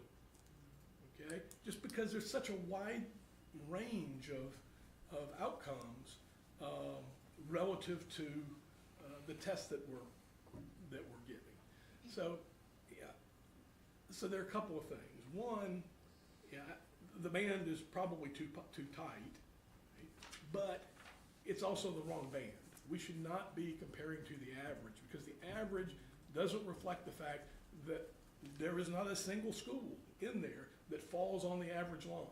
No school is average. Okay? We should not be comparing to the average. We should be developing a metric that takes into account the fact that we have very different populations that attend these schools. And so that's the input that I would want to provide to the state board is I agree that the former method was flawed, but they're making it more flawed. They're using a bad system for defining comparability. Thank you, Dr. Danielson. I would say just a few things. The first is that if the school in Wake County, let's say, and actually, so you've got Wake Up, okay, if the school in Wake County is serving majority economically disadvantaged, or a majority student of color population, or a majority, English language learner, then it would be compared not to the district, but to that district subgroup. And that's what the recommendation would be based on, is looking at the subgroup? And would... It would depend, well, you want to, they would have to specify that they want the subgroup data. So if they just happen to have if they just happen to be in a neighborhood that had a high number of African-American students, but they didn't say in their charter, this is who we want, then they are likely to say that in their self-study prior to coming here for the renewal. And so that's just one point.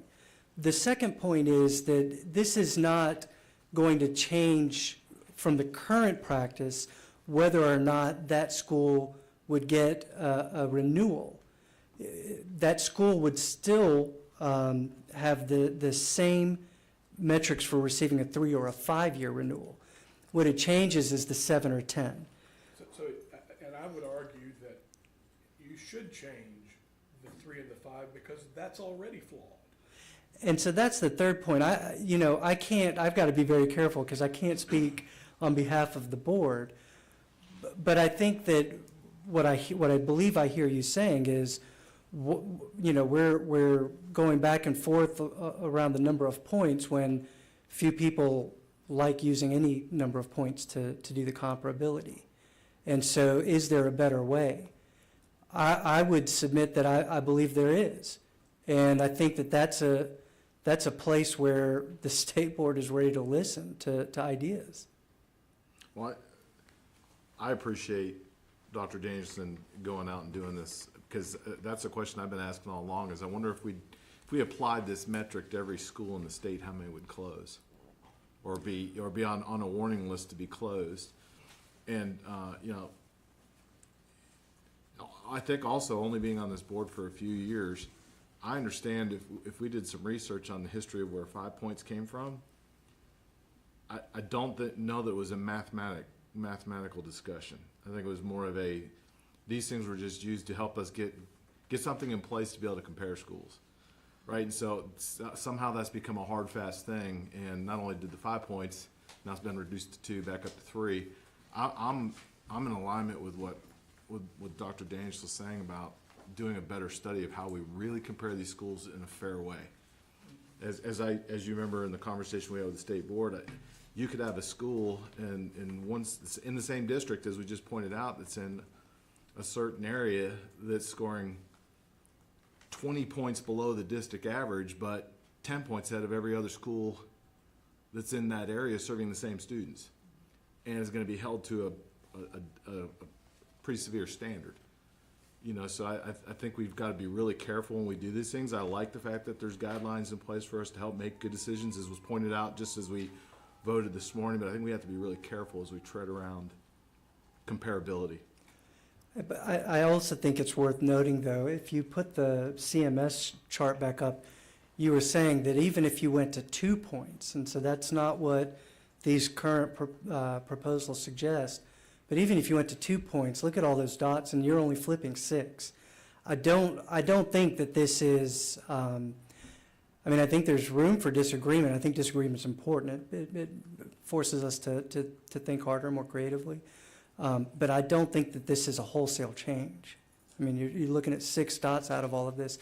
If we're thinking about, systemic conditions and what's led to why the data looks the way it does, I would agree that rather than to look at 5 points versus 3 points for 7 and 10-year renewal, we need to step back and look deeper into school quality and what the factors are that can raise the school quality.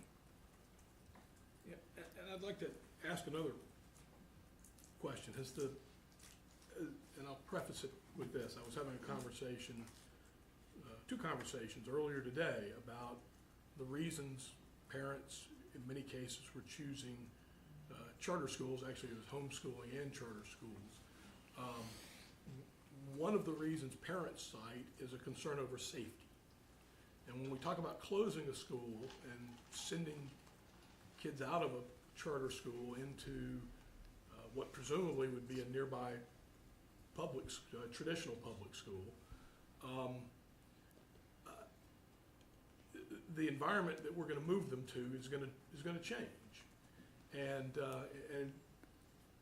has the state board made any consideration of comparing the physical safety of students within charter schools to the physical safety of children in traditional public schools in the LEA? I don't know the answer to that. I would say, you know, to be very specific when we think about this, I don't know, you know, this remains 5 points, so comparability remains the same at the 3 and 5 year level. And so I don't think that we're talking about this being the difference between closing a school or leaving it open. This is the difference between what the quality expectation is to get the 7 and 10 year renewal. Well, one of the things I've observed here is today we voted on a number of schools, and the bucket that the school fell into based on a rubric, we didn't know, I guess we overturned, we changed 2 of them. But it's pretty rare. So what's your initial? We made a recommendation. There was a motion to change 2 of the 7 years to 10. There were 4 schools recommended using the guidelines. Oh, and we didn't change any.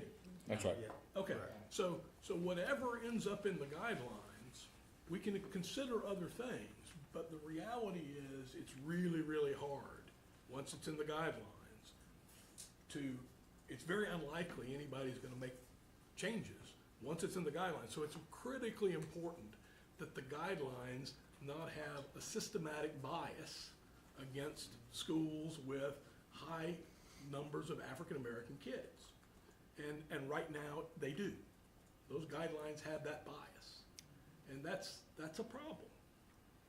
Now, I realize you're in here to talk about the changes. But as long as we're gonna talk about changes, it seems there's more changes that need to be made, and it's not to tighten up what is systemically wrong to begin with. It's to alter how we approach this process. And to clarify, the process, like even before these proposals, you're saying is biased, and so we've got to take a. I'm sorry, go ahead.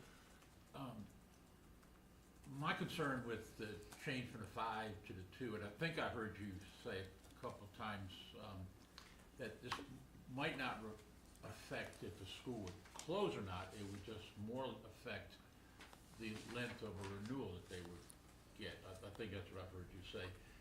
And in the discussion we had this morning, there is a huge difference to charter school operators that get a 10-year renewal, even versus a 7, and particularly a 5. So if we're making it more difficult to get a 10, even though this school is in very good standing, I would argue that the ones that we gave a 7 to are all in very good standing, and I support what my board voted on today. But the availability of capital for a charter school that gets a 5 or a 7 or a 10 is enormous. When I was the director of office of charter school, I'd have to sit on, take calls from bond people asking about schools. They're gonna get a 5, they're gonna get a 7.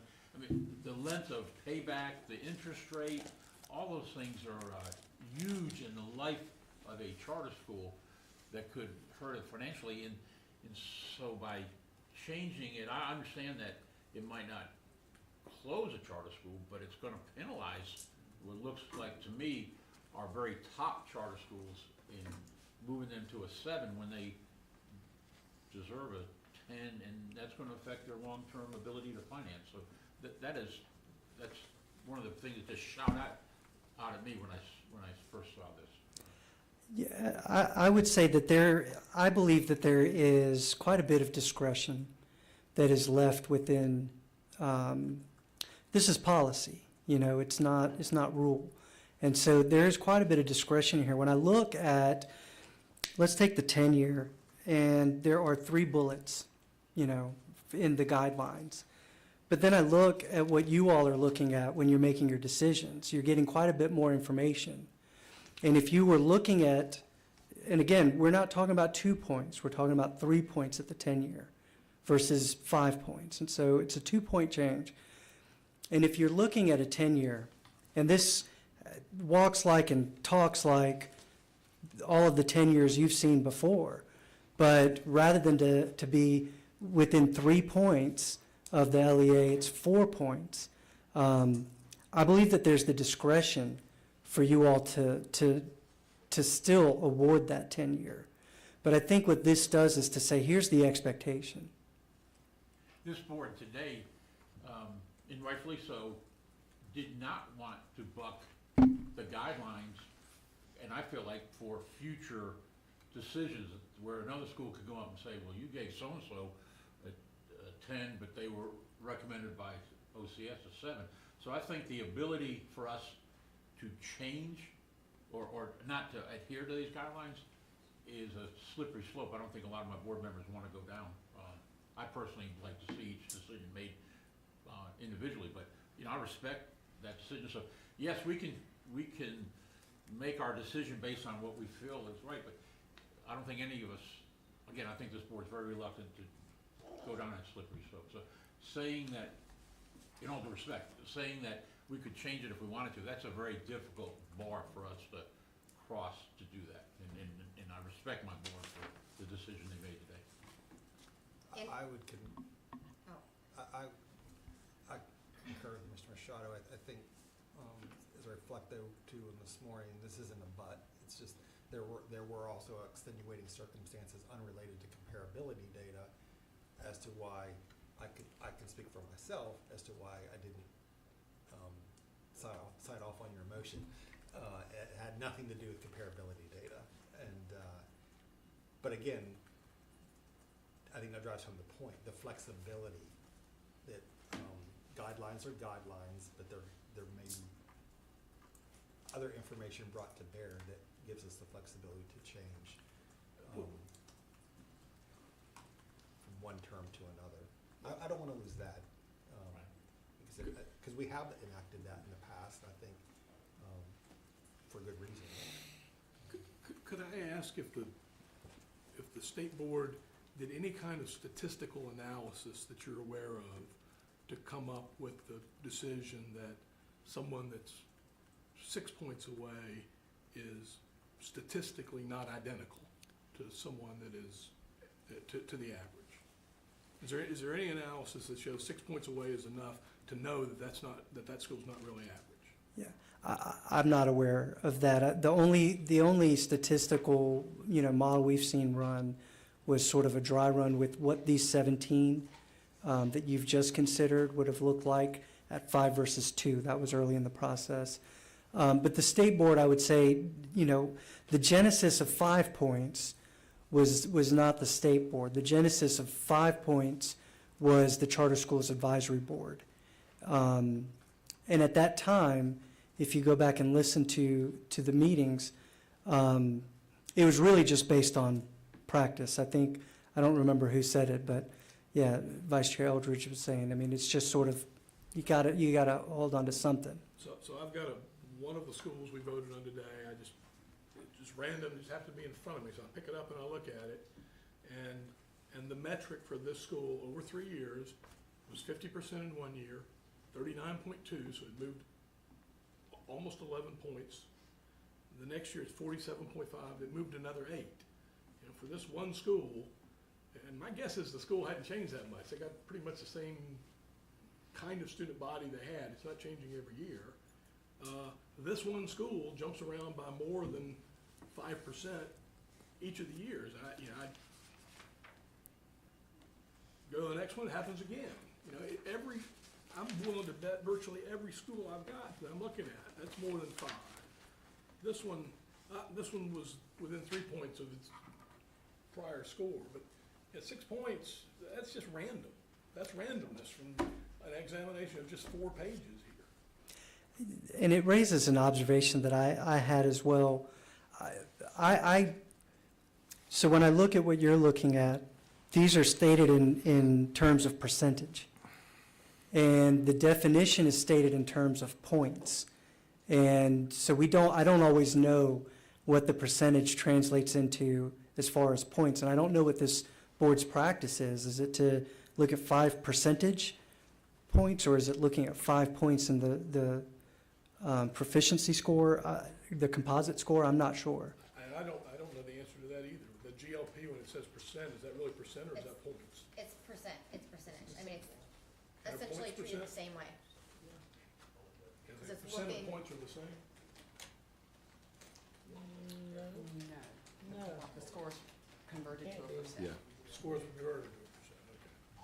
But you were looking at the GLP percentage, like the percent of students that have met grade level proficiency. And then you just got to get into what really makes a kid proficient. That number is even more skewed. Like what makes a kid a level 3? And if you look where that falls on a percentage of correct answers on the test, I mean, it's the numbers just, you know. I think I've been a regular public school teacher, principal, regional superintendent, and I've been on the charter world. I think the way I look at things is we're all constantly trying to find a way to improve what we do. I've always compared or benchmarked myself against other people just to set bars so we had something to aim at. I think when you make that aim terminal, I don't think it becomes helpful for what the people need to be focusing on with regard to trying to improve student achievement in the school. So I mean, I know that there's some urgency for the state board to get some sort of recommendation from us, but just from the information that Dr. Danielson shared today, the other aspects of this is just me personally speaking, the other aspects of what I've seen inside these recommendations are no win or loss for me, but this particular area where we're going to use comparability data, there's got to be some more structure to that. And I don't think it's a plus or minus point. I think it's got to be some way that we can do that so that we can be efficient and fair to where what that school in that certain area, what's happening in the mountains and what's happening in Wake County, what's happening down at the beach are all different areas. We're using one metric to cover them all right now. And that's just, you know, it just seems like we're comparing apples to pineapples. Vice Chair Eldridge, I don't disagree with that at all.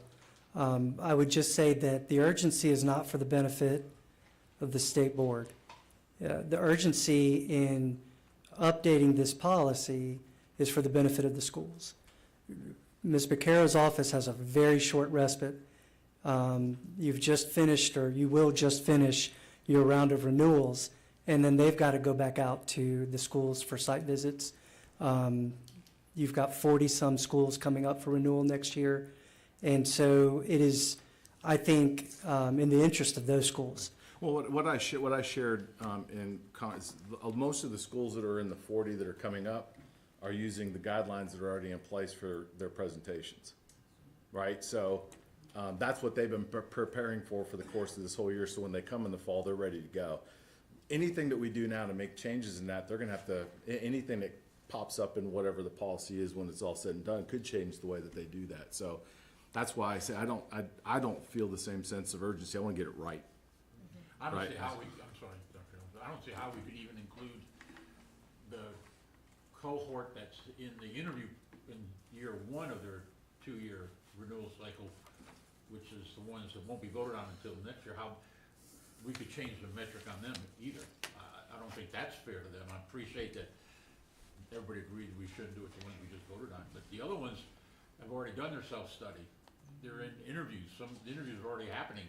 One of my schools has an interview in 2 weeks, so we're changing that metric on those schools. I don't think it's fair. The sense of urgency, I haven't sensed a sense of urgency from this board, and I'm not going to speak for OCS, but I didn't realize there was a sense of urgency from them either, and I'm not going to ask, I should have commented on that at all, but I don't know where the sense of urgency is coming. I'm not sure it's coming from the charter school community. Yeah. Just as an aside, we're talking about using something different other than, proficiency points, and a lot of that is due to the fact that, proficiency and growth is what we have to measure things by, and, that's largely part of the school performance grades and 80% proficiency, 20% growth. At DPI, we're working on redesigning the school performance grades to include multiple metrics. And so, that's not something that's gonna happen tomorrow, but down the line, that might be a way of providing a more holistic comparison between, charter schools and their surrounding schools. Good point. And More then growth. the challenges with that, I think, are indicative of how difficult it is to make these comparability calls. And I will say that, yes, the office is using the renewal guidelines we have now that you have approved. That's what we're using until we're told to use something else. And I do want to be clear that a 5 to 2%, we haven't done the data for 3%, I'm assuming it would probably be different too, does make a difference. If we begin our data analysis primarily looking at academic data. So, right, we pull in these compliance things, we pull in the audits. As you know, you don't get the audit information until the month before you vote usually. So the academic comparability is huge for us. And when we look at the schools you just voted on, we had one school that met non-renew based on a 5% comparability, which you heard today, Ridgeview.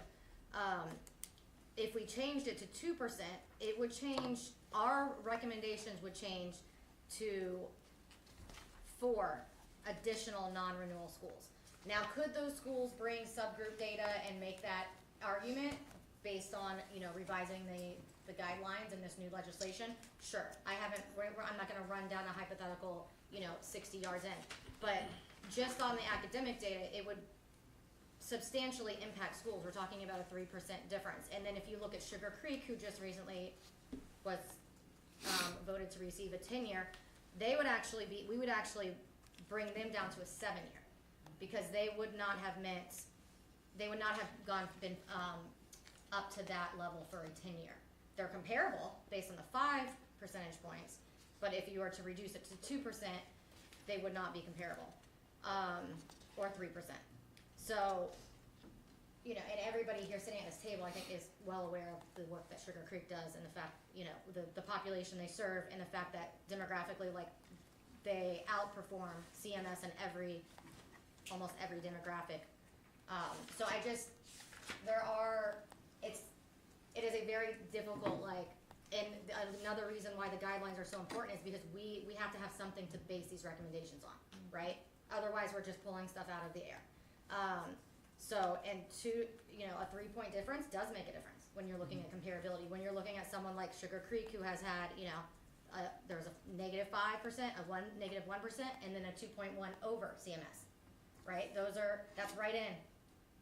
Whether you're looking at 3% or 5%, that's in that they exceeded growth every year, which is certainly commendable, but based on the way the statutes are written for 10-year and these guidelines are written, they're not comparable to CMS.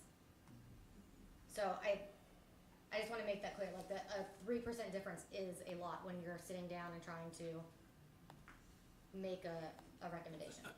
I think one of the potential solutions to this problem is for us to redefine comparability in a way that uses the data on the demographics in the school, so that's what we benchmark.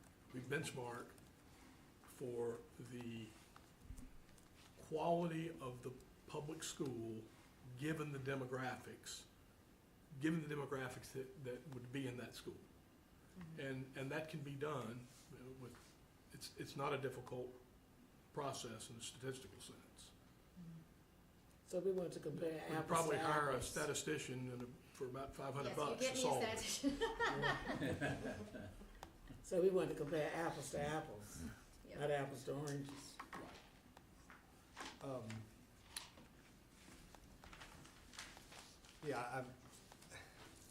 going to state the obvious.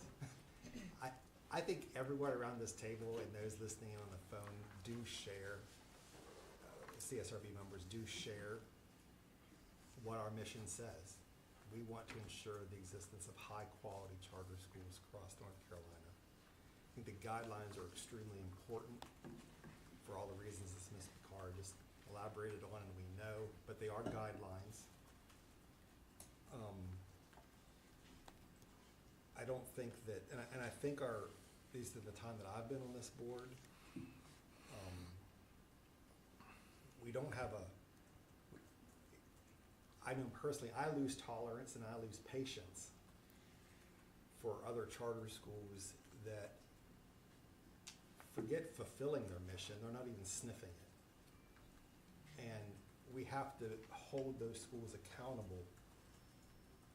Otherwise, we're not holding ourselves accountable towards our mission.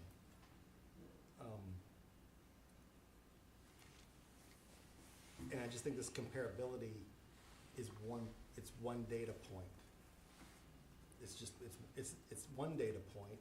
All of us can decide how important of a data point that actually is, but it's one data point.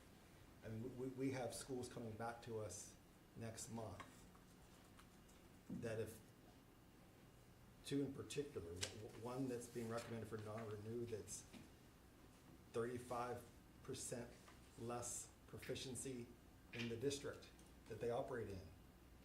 And the district's not a high-flying district. And we have another school that is also recommended for non-renewal that is within the current comparability. Actually would be within it even if this change were made. So my point is sharing that is that it's one data point. There's other factors that go into the decisions that we make. At least that's my thoughts on this.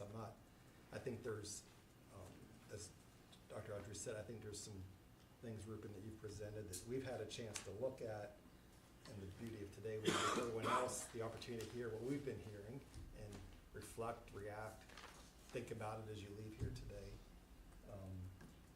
The feedback that the office provided to date has been very important. I mean, in terms of, yeah, I think that's a better way of wording this, or I like that. But there's still some, I know myself, I still have pause on some of this, and like you, it's probably around the comparability metric, and it just seems like the uber importance we're putting on it.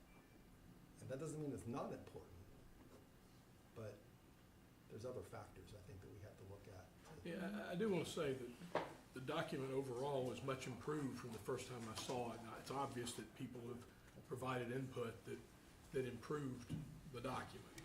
And, to those of you that have been working so hard on that, I appreciate it. The first time I think it was presented to us, I think it was being suggested that it actually applied to the very schools that we just voted on today. And there's just the timeline wouldn't work for that. And I think you make a good point. I wonder if the timeline even works for the next 40 schools. And I don't want to speak for Dr. Eldred. I think I can. I think what we've tried to do is that members of the state board and others have shared their ideas with us as to how they think this whole renewal process could be improved, and we listened. And part of that listening is today, so everyone can hear this. Ruben, I want to thank you for coming and Thank you. sharing. Thank you very much. And I want to, again, I want to thank John and Bruce, Ashley, and all the work that you guys have been doing, and the conversations that you've had. And it's much appreciated. But thank you for coming forward. Before you step away, I do want to make sure we have some folks on the line. Are there any CSRB members on the line calling in that have any comments or questions? No comments, just the ones that I have. I'm sorry, this is Shelley Shope, that we have already discussed here today. Yeah, I do have some more questions, but I feel like now's not the proper time to bring them up. But thanks for all your hard work, and Dr. Danielson, thanks for that analysis. That was certainly eye-opening as well. Hi, this is Stephen Gay, same as Shelley. No questions at this time. And again, thanks for the presentation, and thanks, Dr. Danielson. Good points. Chair Friend, I just wanted to leave you all with one last parting thought, which is I recognize it was through conversation and through discussion that we arrived at a place where, these policies weren't pushed through and then applied to these 17 that you were considering now. And I hear you with respect to the process having started for this next cohort. Given the nature of this, there's always going to be some element of the process that is started for the next cohort. And having heard what I've heard, which is multiple board members, take these proposals away and use the guidelines you have before you now. And even then, comparable isn't satisfactory. And so, Mr. Machado, I respect your assessment that there isn't an urgency on the charter side, but I would urge that there be urgency, because to achieve everything that you said, Chair Friend, with respect to quality and holding, having accountability, we've got to get this right. Thank you. Thank you so much. Thank you. Okay. Ashley, anything from the office wants to report on? No, we will see you guys March 11th and 12th, and throughout the month we'll keep you updated with the renewal information. There will be, as you know, more information coming about Children's Village Academy and anything else that comes up between now and then for movement and Ridgeview. So off the top of your head, what is our agenda looking like for March? I know we have the 3 renewals. You have the 3 renewals, to final votes for those, and then 8 CLP Yeah. presentations. Continuing. 8 CLP presentations. RTO updates. Oh yeah, and then RTO updates will begin, which will be, critical this year, and we'll definitely talk about how we want to proceed over the next couple months with making sure that those schools are ready and have the enrollment that they need. Got it. Thank you. Thank you, everyone, for your time the last 2 days and your commitment to our state and students in our state. And, it's greatly appreciated. So I'll make a motion to adjourn. I think.